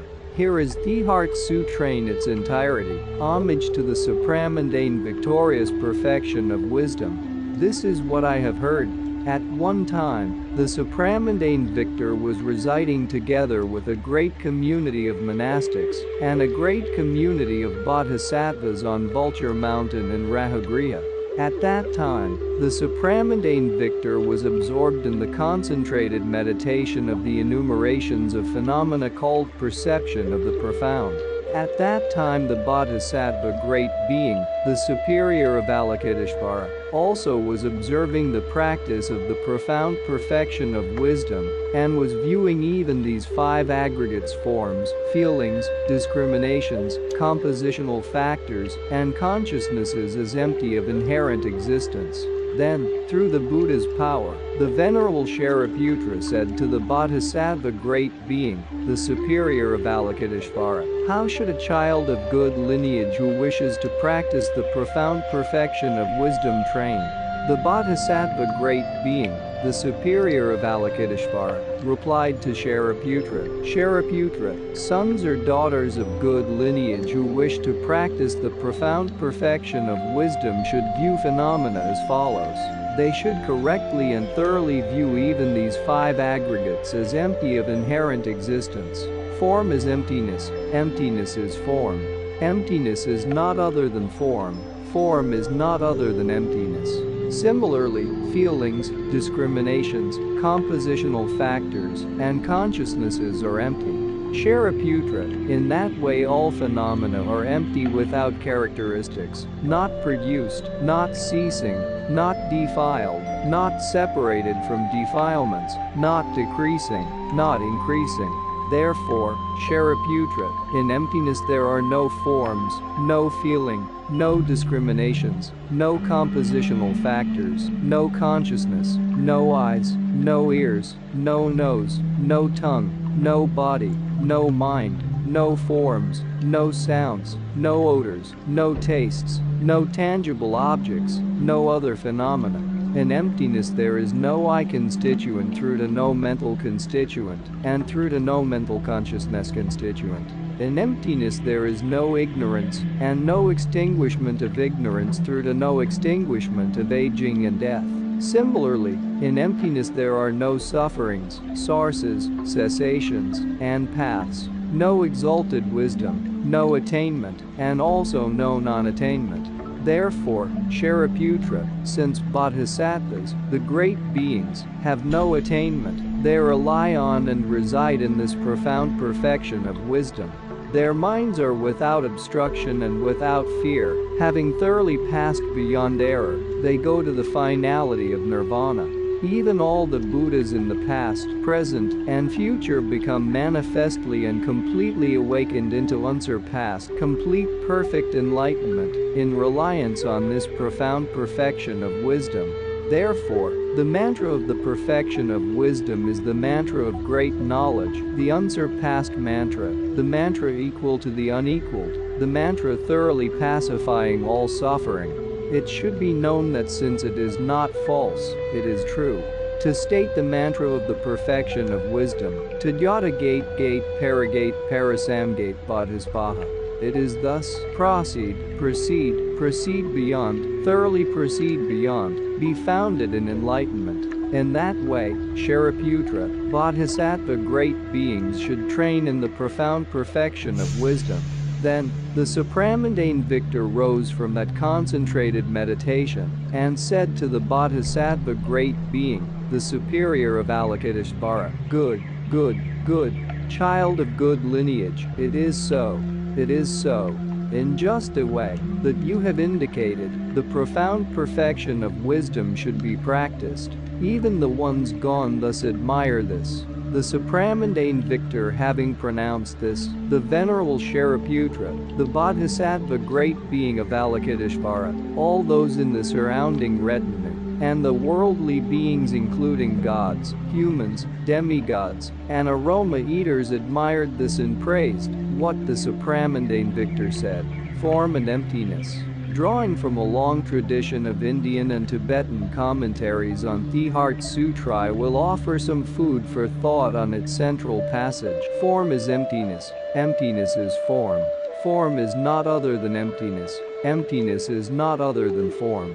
This pithy statement contains much meaning. All persons and things are dependent upon their causes and upon their parts, and cannot exist independently of them. They are dependent arisings, consequently they are empty of inherent existence. Because all phenomena are dependent arisings, they have a nature of emptiness. Conversely, as beings and things have no independent or inherent nature, they must rely on other factors. They must be dependent arisings. The emptiness of forms is not separate from forms. Forms themselves, which are produced and disintegrate due to the presence of conditions, are by their own nature empty of inherent existence. This absence of inherent existence is their final reality, their mode of abiding, their final mode of being. In sum, the production and disintegration, increase and decrease, and so forth of forms are possible because forms are empty of self-powered existence. Phenomena such as forms are said to dawn from within the sphere of the nature of emptiness. Consequently, Tibetan Sutra says, form is emptiness, emptiness is form, form is not other than emptiness, emptiness is not other than form. In this way, emptiness and dependent arising are shown to be in harmony. In brief, forms are not empty because of emptiness, forms themselves are empty. Emptiness means not that a phenomenon is empty of being some other object, but that it itself is empty of its own inherent existence. That a form is emptiness means that the final nature of a form is its natural lack of inherent existence. Because forms are dependent arisings, they are empty of an independent self-powered entity. That emptiness is form means that this natural lack of inherent existence, which is the absence of a self-powered principle, makes possible the forms which are its sport, or which are established from it in dependence upon conditions. Since forms are the basis of emptiness, emptiness is form. Forms appear as like reflections of emptiness. In my own experience, it is easier to understand that, because things are dependent arisings, they are empty of inherent existence, than it is to understand that, because things are empty, they must be dependent arisings. Although intellectually I know the latter very well, experience on the level of feeling is more difficult. Nowadays I often reflect on a statement in Nagarjuna's precious garland: a person is not earth, not water, not fire, not wind, not space, not consciousness, and not all of them. What person is there other than these?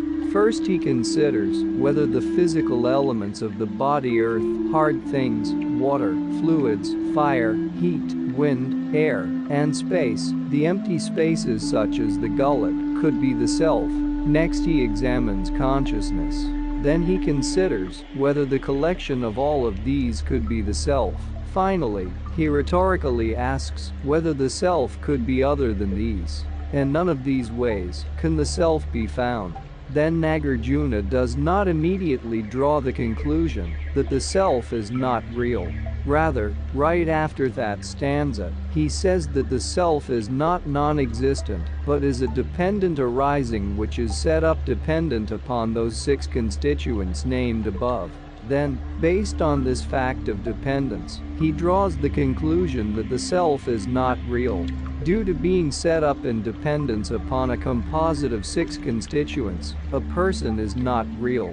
Here, not real doesn't just mean that the self cannot be found when sought from among or separate from the 6 constituents. Nagarjuna is making the point that although the mind realizing the emptiness of inherent existence sees a mere absence, that very mind promotes an understanding that the self is a dependent arising.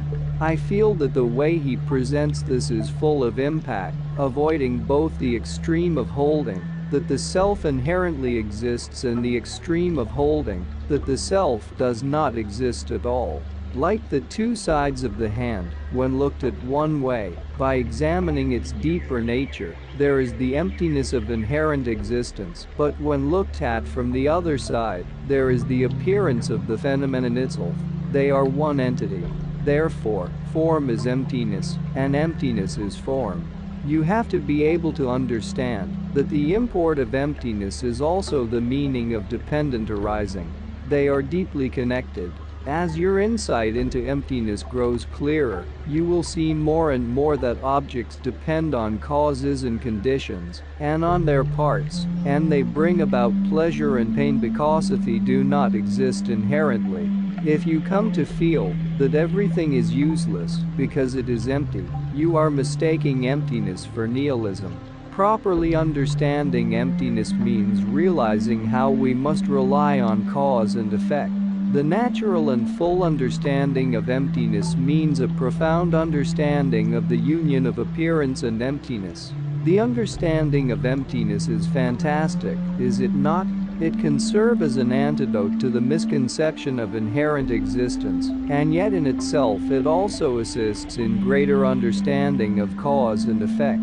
That is real understanding of emptiness. It is impossible to explain the import of the realization of emptiness in the context of just hearing or reading an explanation. It is something that has to be worked at over a long period of time together with the practices of morality, refraining from harm, and extending compassion, and through making supplications to Buddhas, Bodhisattvas, and other teachers for help in overcoming obstacles. We need many positive causes. Summary for daily practice. frequently reflect on how phenomena arise in dependence on causes and conditions, and try to see how this opposes the way persons and things appear to be so solidly existent, to exist in their own right, to exist inherently. If you tend toward nihilism, reflect more on dependent arising. If, by concentrating on causes and conditions, you tend to reinforce the inherent existence of phenomena, then put more emphasis on how dependence contradicts this so solid appearance. You will probably be pulled from one side to the other. The true middle way takes time to find. Part 10. Mind and the deep nature of mind. In a scripture on perfect wisdom, Buddha makes the following profound statement: "And the mind is not to be found. The nature of the mind is clear light." To understand the levels of meaning in this statement, you have to identify what the mind is, analyze its deeper nature, and investigate how good and bad effects come about. Let us examine the various parts of the statement. The phrase "in the mind" is concerned with what mind is, its luminous and knowing nature. In Chapter 7, on concentrated meditation, we talked about the luminous and knowing nature of the mind and how, although it exists throughout every moment of mind, it is necessary to set aside previous thoughts and not begin new ones in order to identify it. When Buddha says the mind is not to be found, this indicates that luminosity and knowing nature are not the mind's deepest and final nature. Rather, the ultimate nature of the mind is clear light, its emptiness of inherent existence. You might think Buddha is saying that the mind does not exist, but this is not the case. I, as the explainer, am explaining this statement through the workings of my own mind, and you, the reader, are reading by the workings of your mind. We are always using the mind, and it is always right with us, but we do not know it well. Thus, even though it is difficult to identify the mind, it exists and is being analyzed as to whether it is its own deep nature.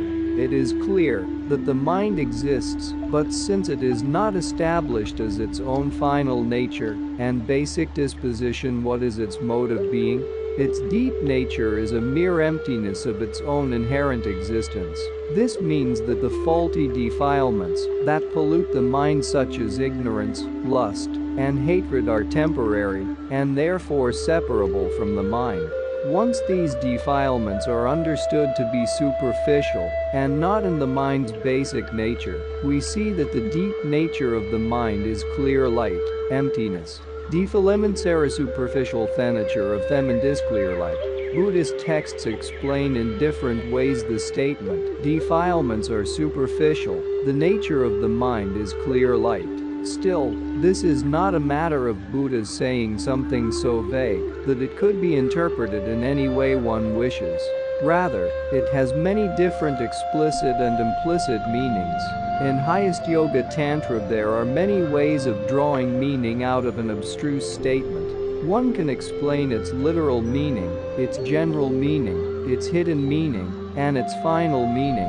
To clarify Buddha's statement, defilements are superficial, the nature of the mind is clear light. In combination with Tantra, I will cite the Magical Aratantrach as a section in the repetition of the names of Manjushri Tantra. The perfect Buddhas arise from Ace, the supreme of letters. From among the four meanings listed above, I will give a general explanation of this statement. The letter Ace, a negative particle in Sanskrit. It indicates emptiness, which is the absence or negation of inherent existence. When the Magical Array Tantra says that the perfect Buddhas arise from, this means that the Buddhas dawn from within the nominal sphere of emptiness, or, put another way, the Buddhas dawn from meditating on the emptiness of inherent existence. Through meditation, defilements are extinguished in the nominal sphere of reality, the emptiness of inherent existence. Emptiness, symbolized by A, is the supreme topic, and therefore themagical array tantra says Ace the supreme of letters. Also, from the viewpoint of highest yoga tantra, the letter A refers to the indestructible drop within which a Buddha body is achieved. In highest yoga tantra, Buddhahood arises by concentratedly focusing on the indestructible drop at the heart center. The final body of a Buddha has the nature of the indestructible drop. This adds to our understanding of the statement that the perfect Buddhas arise from the Latera. What is the indestructible drop? It is the union of the very subtle wind and the very subtle mind.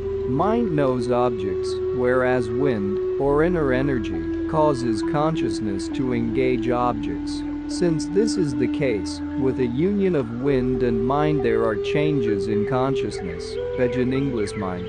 Consciousness is non-physical. It does not have a color or shape, or the obstructive quality of physical things. Its entity is mere luminosity and cognition, and when it meets with certain conditions, such as when an object is present and a sense faculty is functioning properly, it reflects that object.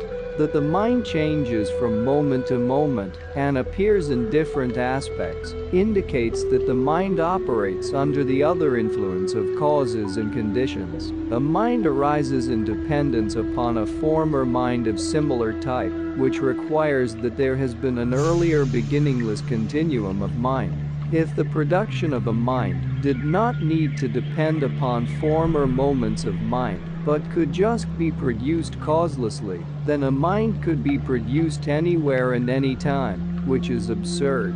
Similarly, if consciousness was not produced as a continuation of a former entity of consciousness, and instead were produced from something physical, either it would always, absurdly, be produced or it would never be produced, which is also absurd.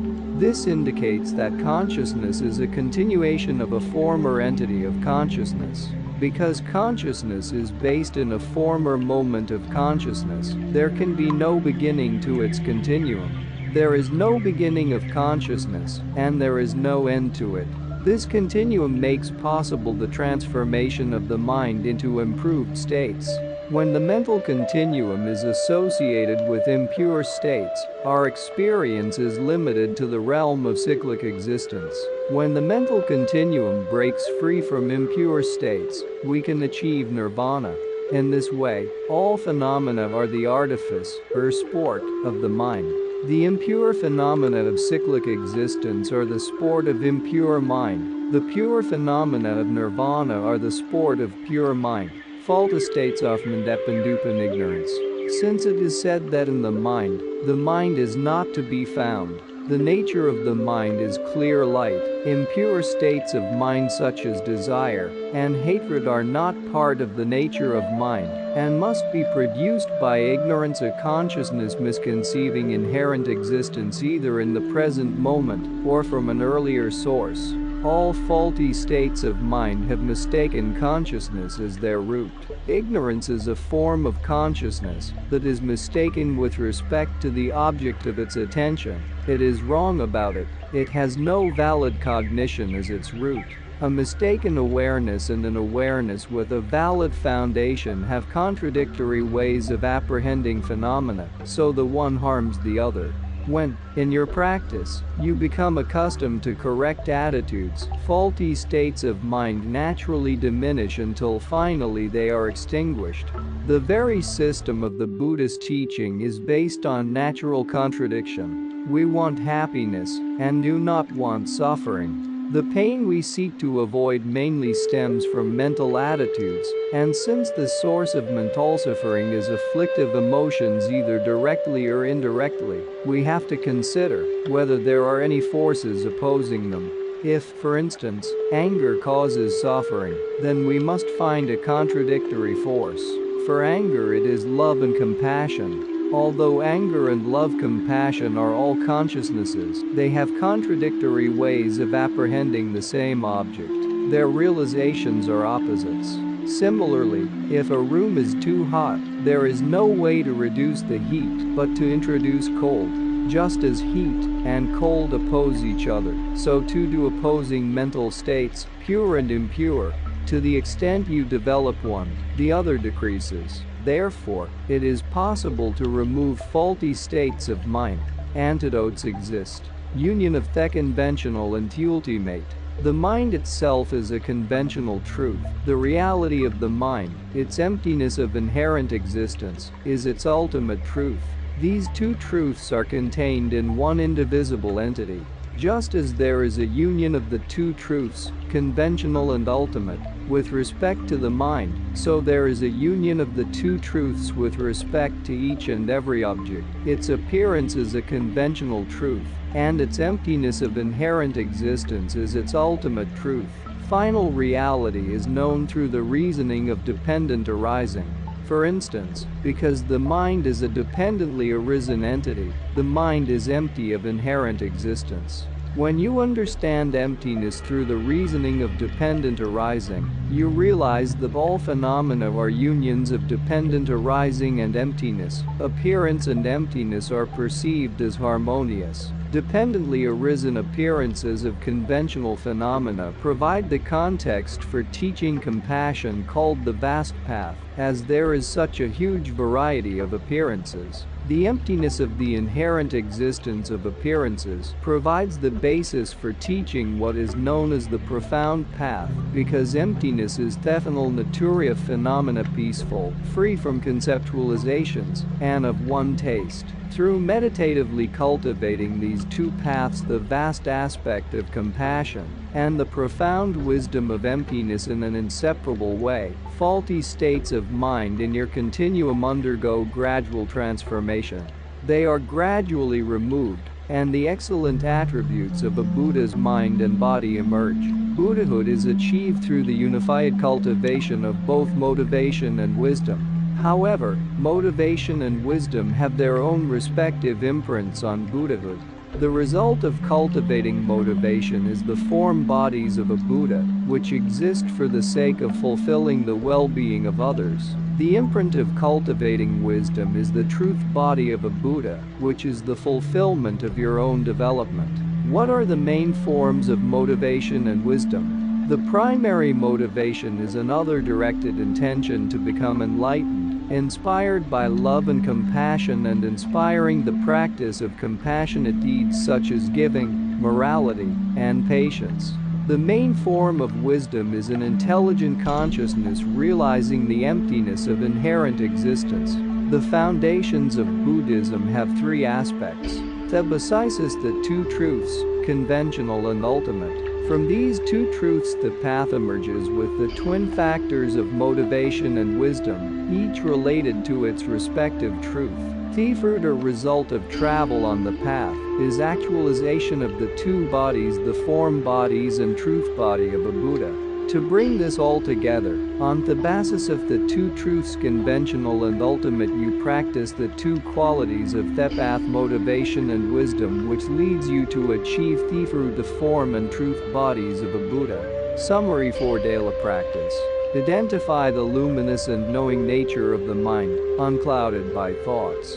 Probe the deeper nature of the mind again and again, to reveal its absence of inherent existence, its emptiness, by reflecting on the mind's dependence on causes and conditions and dependence on parts, including the fact that any length of time that passes in the mind depends on earlier and later parts of that time period.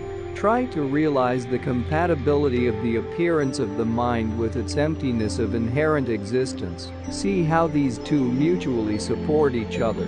Part 11. Deity Yoga. In Buddhism there are basically two types of practices, Sutra and Tantra. So far we have been discussing Sutra practice. The special purpose of Tantra is to provide a faster path so that qualified practitioners can be of service to others more quickly. In Tantra, the power of imagination is harnessed to meditation in a practice called Deity Yoga.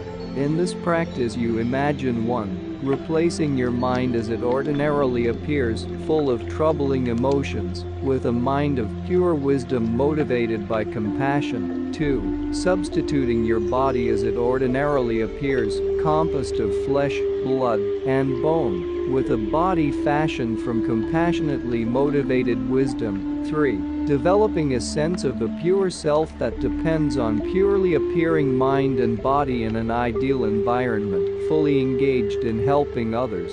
As this distinctive practice of Tantra calls for visualizing yourself with a Buddha's body, activities, resources, and surroundings, it is called taking imagination as the spiritual path.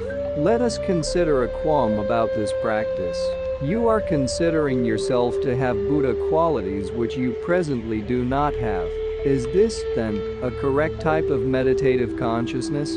Yes. Your mind is involved in understanding reality, out of which you are appearing as a deity. Therefore, your mind, from this viewpoint, is correct. Also, you are purposely imagining yourself as having a divine body, even if you do not presently possess one. This is an imaginative meditation. You are not convinced from the depths that you actually have pure mind, body, and selfhood.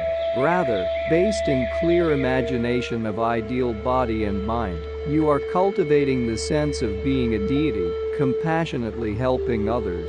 To be a special trainee of Tantra, that is to say, the kind of trainee for whom Buddha specifically set forth the practice of Tantra, a practitioner must have sharp faculties and have already attained stable wisdom realizing emptiness, or be ready for speedy activation of this wisdom. The requirements for just practicing Tantra are less rigorous. Still, to engage in Tantra at any level demands a powerful intention to become enlightened for the sake of others and a feeling that this needs to be done very quickly. At the beginning of Tantric practice, the basic way to develop calm abiding is to meditate on your own body, as if it were that of a deity. When you meditate on a divine body, first you meditate on emptiness, gaining as much awareness of the emptiness of inherent existence as you can. When you have acclimated to this state, you use that very mind itself as the basis out of which the deity appears. The mind, realizing emptiness, appears as the deity in his or her surroundings. First you meditate on emptiness, out of that the deity appears, then you concentrate on the deity. In this way, deity yoga combines wisdom and compassionate motivation. A single consciousness realizes emptiness and also appears compassionately in the form of an altruistic deity. In the sutra system, although there is a union of wisdom and compassionate motivation, the practice of wisdom is in the affected by the force of the practice of motivation, and the practice of motivation is in the affected by the force of the practice of wisdom. They are not contained within one consciousness. A distinguishing feature of Tantra is that they are. Inclusion of motivation and wisdom within one consciousness is what makes Tantra's progress so swift. When I was a young boy, Tantra was just a matter of blind faith. At age 24 I lost my own country, and then after coming to India started really reading Tsongkhapa's explanations on emptiness. Then, after moving to Dharamsala, I put more effort into the study and practice of the stages of the path, emptiness, and Tantra. So it was only in my late 20s, after gaining some experience of emptiness, that deity yoga made sense. One time in the main temple in Dharamsala I was performing the ritual of imagining myself as a deity of highest yoga tantra, called Guhya Samaja. My mind continuously remained on the recitation of the ritual text, and when the words I myself came, I completely forgot about my usual self in relation to my combination of mind and body. Instead, I had a very clear sense of I in relation to the new pure combination of mind and body of Guhya Samaja that I was imagining. Since this is the type of self-identification that is at the heart of Tantric Yoga, the experience confirmed for me that with enough time, I could definitely achieve the extraordinary deep states mentioned in the scriptures. Initiation. To practice Tantra, it is especially important to gain access to the transmission of blessings from previous great beings. Blessings also exist in Sutra practice, but they are crucial in Tantra. The first means of entry to these blessings is through the door of initiation. There are 4 classes of Tantra's: action, performance, yoga, and highest yoga Tantra, each with its own initiations to ripen the mind for practice, and each with its own meditations. Where do you receive initiation? In a mandala, comprised of ideal surroundings and divine residence, which all are manifestations of compassion and wisdom. There are mandalas of varying complexity for all 4 tantras. Some are painted, others are constructed from colored sands, and still others comprise a special class of concentration mandalas. In order to receive initiation and to take vows in a mandala of Yoga Tantra or highest Yoga Tantra, the Lama conducting the ceremony must have the full complement of qualifications. All 4 sets of tantras place special emphasis on the attributes of the Lama, in keeping with Buddha's detailed descriptions of teachers' qualifications for the various stages of the path. Remember also Buddha's admonition to rely not just on the person, but on the doctrine.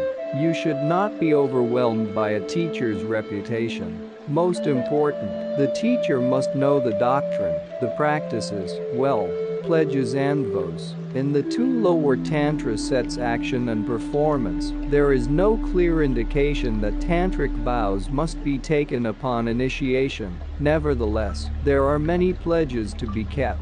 In the 2 higher Tantra sets, yoga and highest yoga, after receiving initiation with all of its facets, you must take tantric vows in addition to pledges. Yoga Tantra and highest Yoga Tantra have 14 basic vows as well as lists of infractions to guard against, but as they differ in their respective paths, even the basic vows differ slightly. Since the practice of Tantra is mainly concerned with overcoming the appearance of yourself and your surroundings as ordinary, in order to overcome the conception of these as ordinary, you visualize yourself to have a Buddha's body, compassionate activities, resources, and abode. Therefore, most of the pledges are concerned with substituting ideal for ordinary appearances and restraining your own estimation of yourself, your companions, your environment, and your activities as being ordinary. Except for the particular vow of individual liberation that lasts for just 24 hours, all of the other vows of individual liberation are taken for an entire lifetime, although it is possible to rescind one's vows and give back one's ordination. By contrast, bodhisattva and tantric vows extend right through to the time of highest enlightenment, as long as one has not committed a root infraction. First one assumes the morality of individual liberation, then bodhisattva morality, and finally tantric morality.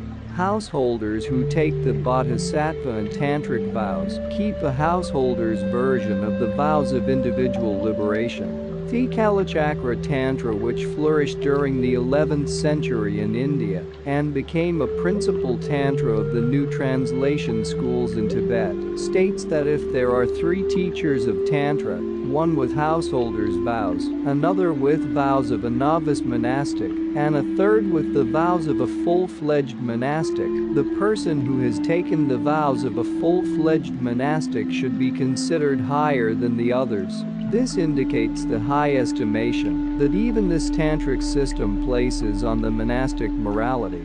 Thiguya Samaja Tantra says that externally you should keep the discipline of the practice of individual liberation and internally maintain an affinity for the practice of Tantra. In these ways the practice of Sutra and Tantra work together, using sex in that path. Let us begin to consider the role of sexual desire in the path and Tantra by looking at the prohibition against sexual misconduct in the morality of individual liberation, which is entirely based on the principle of refraining from harm. Specific sexual misconduct is identified in detail in Vasubandhu Srisari of Manifest Knowledge. For a male it would be to cohabit with someone else's wife or with someone who is under the care of her family. For a female it is the same. It is prohibited to cohabit with someone else's husband or with someone who is under the care of his family. Some have suggested, ridiculously, that since Vasubandhu's text explains the 10 non-virtues from the viewpoint of a male, there is no fault if a female engages in the non-virtues, and thus there are no prohibitions for a female. For Buddhists, sexual intercourse can be used in the spiritual path because it causes a strong focusing of consciousness. If the practitioner has firm compassion and wisdom, its purpose is to manifest and prolong the deeper levels of mind described earlier with respect to the process of dying, in order to put their power to use in strengthening the realization of emptiness. Otherwise, mere intercourse has nothing to do with spiritual cultivation. When a person has achieved a high level of practice in motivation and wisdom, then even the joining of the two sex organs, or so-called intercourse, does not detract from the maintenance of that person's pure behavior.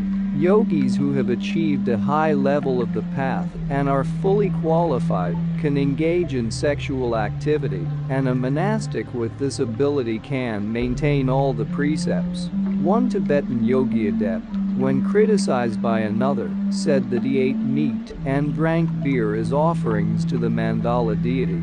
Such tantric practitioners visualize themselves as deities in a complete mandala, within realization that the ultimate deity is the ultimate bliss, the union of bliss and emptiness. He also said that his sexual practice with a consort was undertaken for the sake of developing real knowledge, and that indeed is the purpose. Such a practitioner can make spiritual use not only of delicious meat and drink, but even of human excrement and urine. A yogi's meditation transforms these into real ambrosia.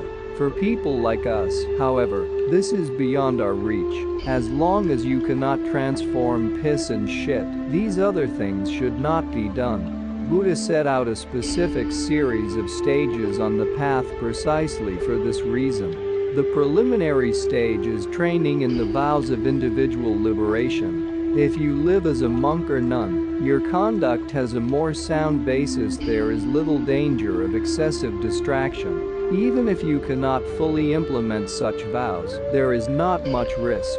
Then simply practice, practice, practice. Once you develop inner strength, you can control the 4 internal elements: earth, water, fire, and wind, or 5 elements, if inner space is included. Once you can fully control these internal elements, then you can control the outer 5 elements. Then you can make use of anything. How does sexual intercourse help in the path? There are many different levels of consciousness. The potential of grosser levels is very limited, but the deeper, more subtle levels are much more powerful. We need to access these subtler levels of mind. But in order to do so, we need to weaken and temporarily stop grosser consciousness. To accomplish this, it is necessary to bring about dramatic changes in the flow of inner energies. Even though brief versions of the deeper levels of mind occur during sneezing and yawning, they obviously cannot be prolonged. Also, previous experience with manifesting the deeper levels is required to make use of their occurrence in deep sleep. This is where sex comes in. Through special techniques of concentration during sex, competent practitioners can prolong very deep, subtle, and powerful states, and put them to use to realize emptiness. However, if you engage in sexual intercourse within an ordinary mental context, there is no benefit. A Buddha has no use for sexual intercourse. Deities depicted in a mandala are often in union with a consort, but this does not suggest that Buddhas have to rely on sexual intercourse for their bliss. Buddhas have full bliss within themselves.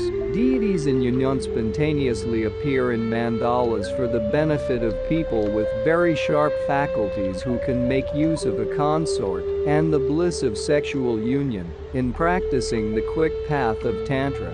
In much the same way, the Tantric Buddha Vajradhara appears in peaceful aspects and wrathful aspects, but this does not mean that Vajradhara has these two aspects to his personality. Vajradhara is always totally compassionate. Rather, his spontaneous appearance in various ways is for the sake of trainees. Vajradhara appears in just the way that the trainee should meditate when using afflictive emotions, such as lust or hatred in the process of the path. To corral such powerful emotions into the spiritual path, trainees cannot be imagining that they have the peaceful body of Shakyamuni Buddha. Deity yoga is required. Since in the case of hatred, for instance, it is necessary to meditate on your own body in a fierce form, Vajradhara automatically appears in the appropriate ferocious form to show the trainee how to meditate. The same is true for sexual yoga. Trainees who are capable of using the bliss arising from the desire involved in gazing, smiling, holding hands, or union must perform the appropriate deity yoga. They could not be imagining themselves as Shakyamuni, a monk. The purpose of Vajradhara's various appearances is neither to scare the trainees, nor to excite desire in them, but to show how to do imaginative meditation in those forms in order eventually to overcome afflictive emotions. A Buddha is capable of appearing spontaneously without exertion in whatever way is appropriate. The form of these appearances is shaped by the needs of others, not for the sake of that Buddha. From a Buddha's own point of view, that Buddha has the total self-fulfillment of the truth body, in which he or she remains forever. Remember, the Tantric morality is built on the morality of individual liberation and on the morality of compassion. The aim of Tantra is to achieve Buddhahood on a faster path in order to be of service to others more quickly. Summary for daily practice. Since the practice of Tantra is primarily to transform how you see yourself, others, the environment, and your activities, it can be helpful to visualize yourself as having a compassionate motivation, a pure body, and conduct that benefits others. Part 12. Overview of the path to enlightenment. Gradual progress. How does a practitioner gradually proceed to Buddhahood through meditatively cultivating the paths of motivation and wisdom? In the Heart Sutra, Buddha expresses the levels of the path in a short, profound statement: Tadyata gate gate paragate parasamgate bodhisvaha, pronounced Tadyata gate gate paragate parasamgate bodhisvaha, which means, it is thus, proceed beyond, thoroughly proceed beyond, be founded in enlightenment. Let us examine this more closely, starting with the first word gate, proceed or go. Who is proceeding? It is the higher self that is designated in dependence upon the continuum of the mind. From what are you proceeding? You are moving away from cyclic existence, that state of being under the influence of contaminated actions and counterproductive emotions. To what are you proceeding? You are proceeding to Buddhahood endowed with a truth body, forever free of suffering and the sources of suffering, afflictive emotions, as well as the predispositions established by afflictive emotions. Upon what causes and conditions do you depend as you proceed? You are proceeding in dependence on a path that is a union of compassion and wisdom. Buddha is telling trainees to go to the other shore. From the viewpoint of the trainee, cyclic existence is on the near side, it is close at hand. On the far shore, a distant place, is nirvana, the state of having passed beyond suffering.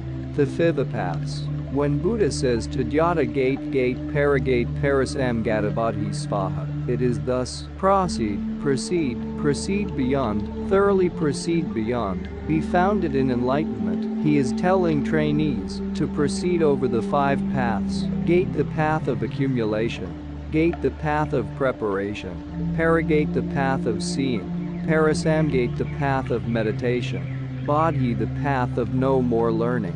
Let us identify the nature of spiritual advancement over these 5 paths. What is the initial path? That path of accumulation. It is that period when you mainly practice other directed motivation and thereby accumulate great stores of merit.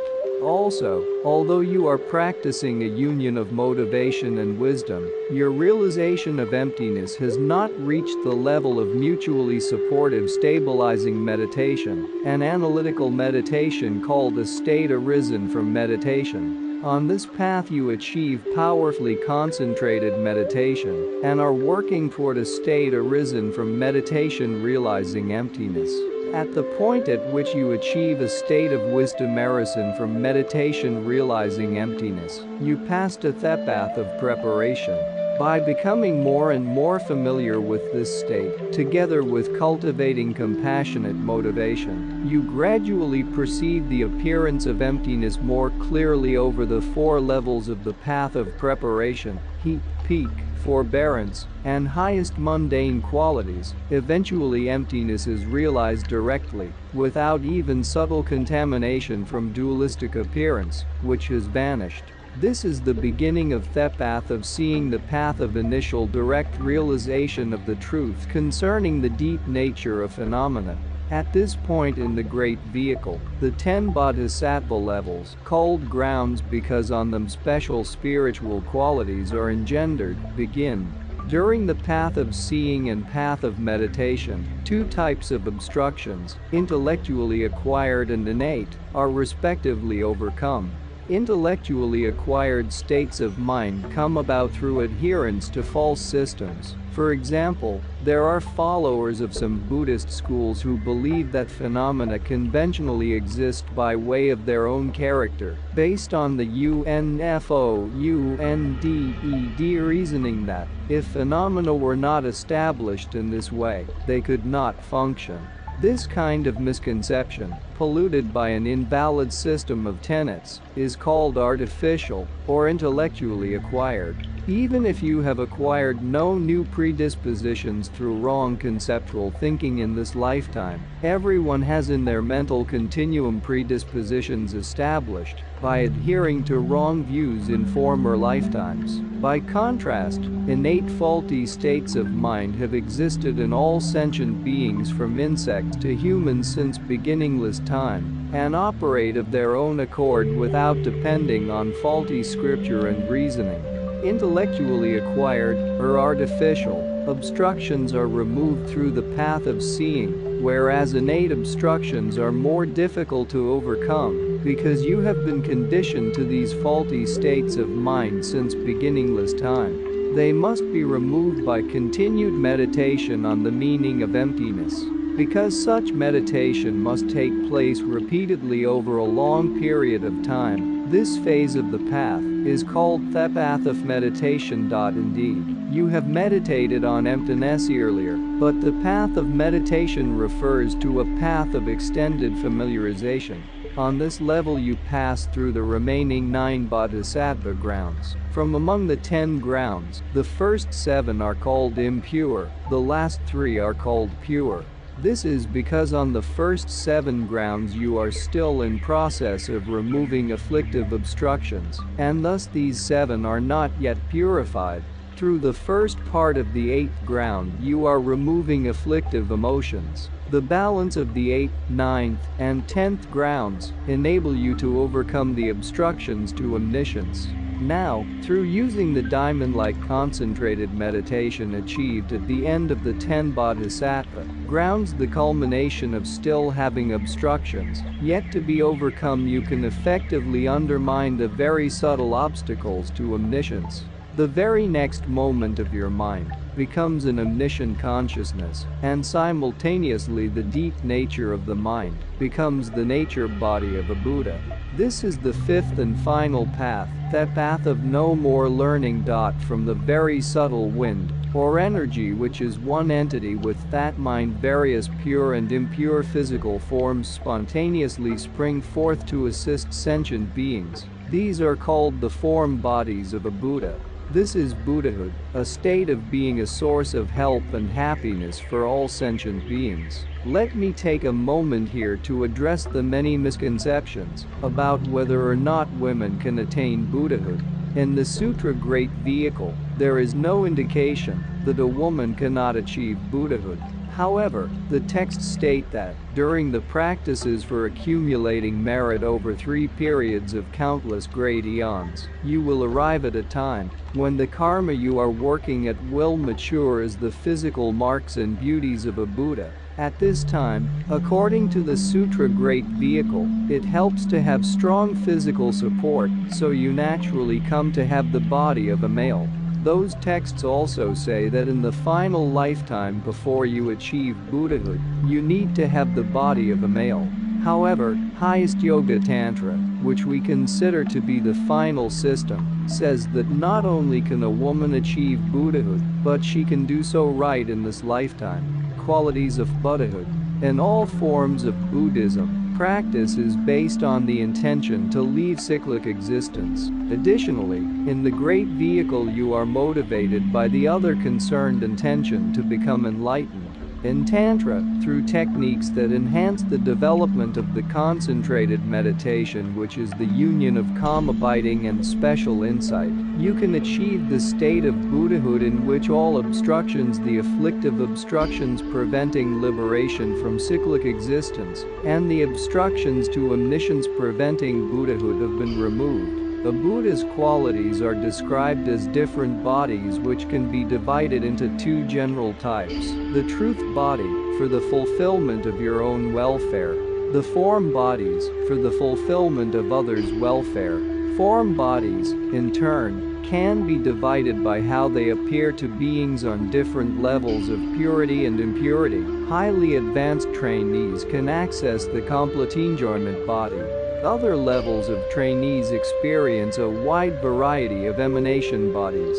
The truth body can also be divided into 2 types, the nature body and the exalted wisdom body.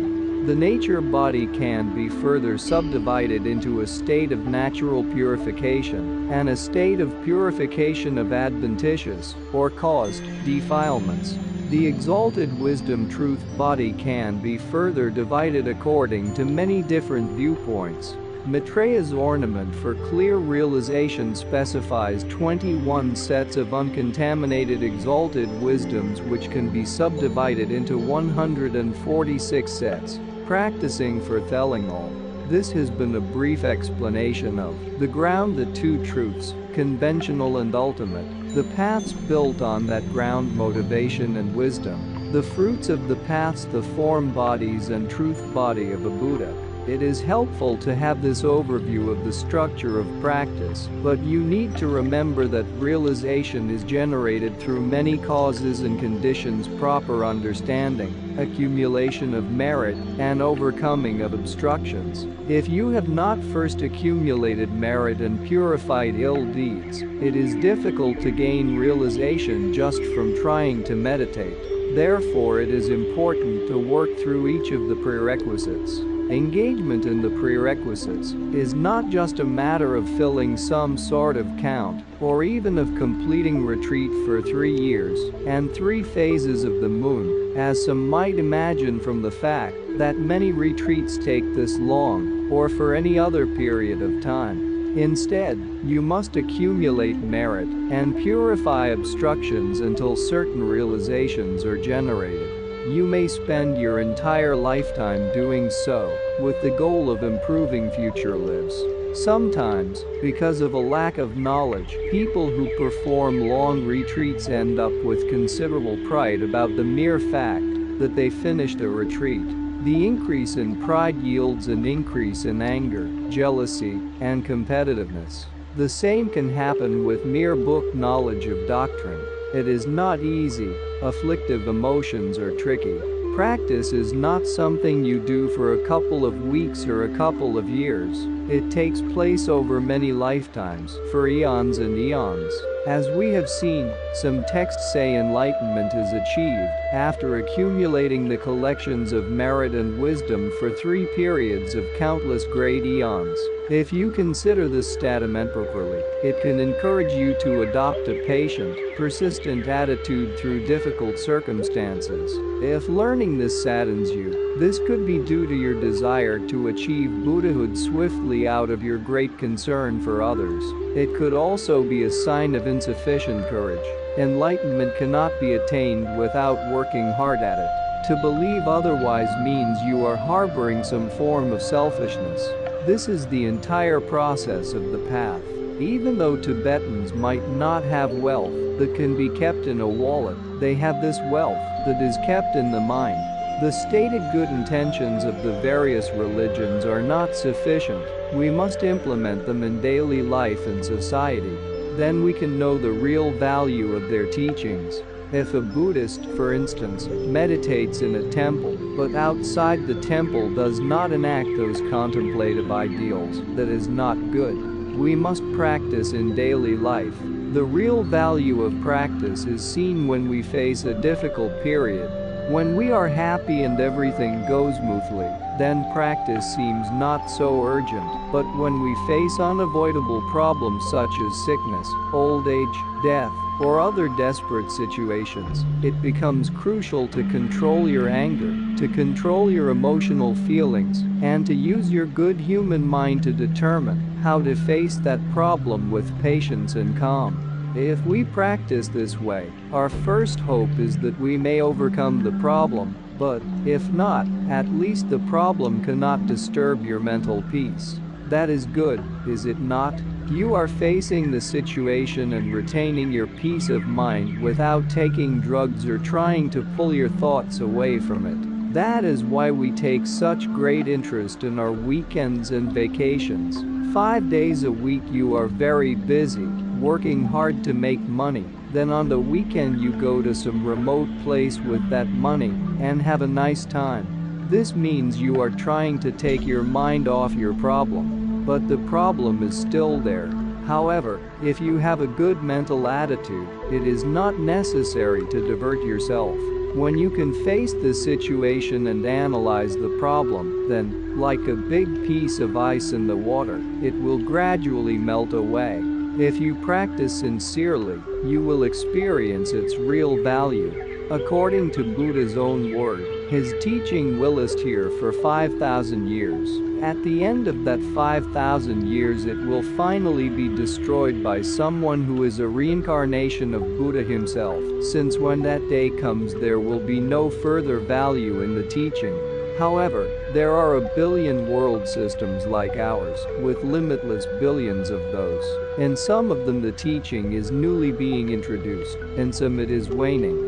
The teaching continually remains somewhere at all times. The Buddhas never disappear, and the teaching never vanishes. Summaries for daily practice. Here in one place are the summaries for practice gathered from throughout the book. Focus on one suitable for your level at this point. Or, you could alternate among them over the course of a week. Cultivated patiently over time, the practices will become more and more familiar, and your life will become more meaningful. Morality of individual liberation. Examine your motivation as often as you can. Even before getting out of bed in the morning, establish a non-violent, non-abusive outlook for your day. At night examine what you did during the day. Notice how much suffering there is in your own life. There is physical and mental pain which you naturally seek to avoid, such as sickness, aging, and death. There are temporary experiences, like eating good food, that seem to be pleasurable in and of themselves, but, if partaken continuously, turn into pain. This is the suffering of change. When a situation switches from pleasure to pain, reflect on the fact that the deeper nature of the original pleasure is revealing itself. Attachment to such superficial pleasures will only bring more pain. Reflect on how you are caught in a general process of conditioning that, rather than being under your control, is under the influence of karma and afflictive emotions. Gradually develop a realistic view of the body through examining its constituents: skin, blood, flesh, bone, and so forth. Analyze your life closely. You will eventually find it difficult to misuse it by becoming machine-like or by merely seeking money as a surrogate for happiness. Adopt a positive attitude in the face of difficulty. Imagine that by undergoing a difficult situation you are also undermining worse consequences from other karmas that you would otherwise have to experience in the future. As a mental exercise, take upon yourself the burden of everyone's suffering of that type. Evaluate the possible negative and positive effects of feelings such as lust, anger, jealousy, and hatred. When it becomes obvious that their effects are harmful, you will have arrived at the conclusion that there are no positive results of, say, anger. Analyze more and more, and gradually your conviction will strengthen. Repeated reflection on the disadvantages of anger will cause you to realize that it is senseless and even pathetic. This decision will cause your anger gradually to diminish. Having recognized the scope of suffering, research its cause and identify that the source of suffering is ignorance of the true nature of persons and things, and that lust, hatred, and so forth are based on this ignorance. Realize that suffering can be removed, can be extinguished into the sphere of reality. Reflect that this true cessation is attained through the practice of morality, concentrated meditation, and wisdom true paths. Notice your attachments to food, clothes, and shelter, and adapt monastic practices of contentment to a layperson's life. Be satisfied with adequate food, clothing, and shelter. Use the additional free time for meditation so that you can overcome more problems. Develop a strong wish to refrain from harming others, either physically or verbally, no matter whether you are embarrassed, insulted, reviled, pushed, or hit. Morality of concern for others. Perform the 5-step visualization for developing compassion. Remain calm and reasonable. In front of you to the right, imagine another version of yourself, egotistical and self-centered. In front of you to the left, imagine a group of poor people, suffering beings who are unrelated to you, neither friend nor enemy. Observe these two sides from your calm vantage point. Now think, both want happiness.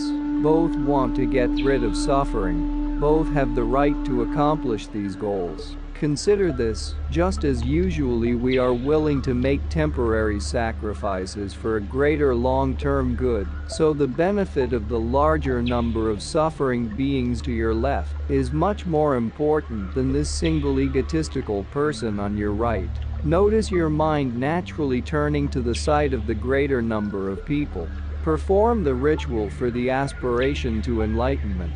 First, take the 7 preliminary steps. Make Hamajetto Shakyamuni Buddha surrounded by innumerable bodhisattvas, whom you imagine filling the sky in front of you. Awful wonderful things whether you own them or not, including your body, your resources, and your own virtue, to the Buddhas and bodhisattvas. Discless of countless ill deeds of body, speech, and mind you have perpetrated with an intent to harm others. Regret having done them, and intend to abstain from them in the future. Admire from the depths of the heart your own virtues and those of others. Take joy in the good things you have done in this and previous lives, thinking, I really did something good. Take joy in the virtues of others, including those of Buddhas and bodhisattvas. Entrith Buddhas who have become completely enlightened, but have not yet taught, to teach for the sake of those who suffer. Supplicata the Buddhas not to pass away. Dedicata these 6 practices to attaining highest enlightenment. Then undertake the central part of the ritual for aspiring to enlightenment, with a strong determination to attain Buddhahood. In order to serve other beings, imagine a Buddha in front of you, or your spiritual teacher as a representative of Buddha. Recite 3 times, as if you are repeating after him or her, "Until I reach enlightenment I seek refuge in Buddha, the doctrine, and the supreme spiritual community. Through the collections of merit of my giving morality, patience, effort, concentration, and wisdom, may I achieve Buddhahood in order to help all beings." To maintain and strengthen this profound altruism in this life, perform the following. Recall again and again the benefits of developing an intention to become enlightened for the sake of others. Divide the day into 3 periods and the night into 3 periods, and during each of those periods, take a little time out or rouse yourself from sleep and practice the 5-step visualization given earlier. It is also sufficient to visualize the 5 steps 3 times in one morning session that lasts around 15 minutes and 3 times in one night session for 15 minutes. Avoid mentally neglecting the welfare of even one being. As much as possible, engage in virtuous activity with a good attitude and develop a rough understanding of the nature of reality, or maintain a wish to do so and work at it. To maintain and strengthen this profound altruism in future lives, do not lie to anyone at all, unless you can help others greatly through lying. Directly or indirectly help people to progress toward enlightenment. Treat all beings with respect. Never cheat anyone, and always remain honest. In essence, think again and again, may I become able to help all beings. Concentrated meditation. Choose an object of meditation and focus your mind on it, trying to achieve and maintain stability, clarity, and intensity. Avoid laxity and excitement. Alternatively, identify the fundamental state of the mind unsullied by thought, just in its own state, mere luminosity, the knowing nature of the mind. With mindfulness and introspection, remain in that state. If a thought arises, just look into the very nature of that thought itself. This will cause it to lose its power and dissolve of its own accord. Wisdom. As an exercise in identifying how objects and beings falsely appear in perception, try the following. Observe how an item such as a watch appears in a store when you first notice it, then how its appearance changes and becomes even more concrete as your interest grows, and finally how it appears after you have bought it and consider it yours. Notice at various times how you yourself appear to your mind, as if existent in and of yourself, without depending on mind and body. Then, frequently reflect on how phenomena arise in dependence on causes and conditions, and observe how this contradicts the way people and things appear to exist in their own right, to exist inherently. If you tend toward nihilism, reflect more on dependent arising. If, by concentrating on causes and conditions, you tend to reinforce the inherent existence of phenomena, put more emphasis on how dependence contradicts this so solid appearance, you will probably be pulled from one side to the other. The true middle way takes time to find. Also, identify the luminous and knowing nature of the mind, unclouded by thoughts, and without any conceptual overlay. Probe the deeper nature of the mind repeatedly to reveal its absence of inherent existence, its emptiness. Reflect on the mind's dependence on causes, conditions, and parts. For the mind, any length of time of the mind, whether 1 minute or the shortest moment, depends on earlier and later parts of that time period.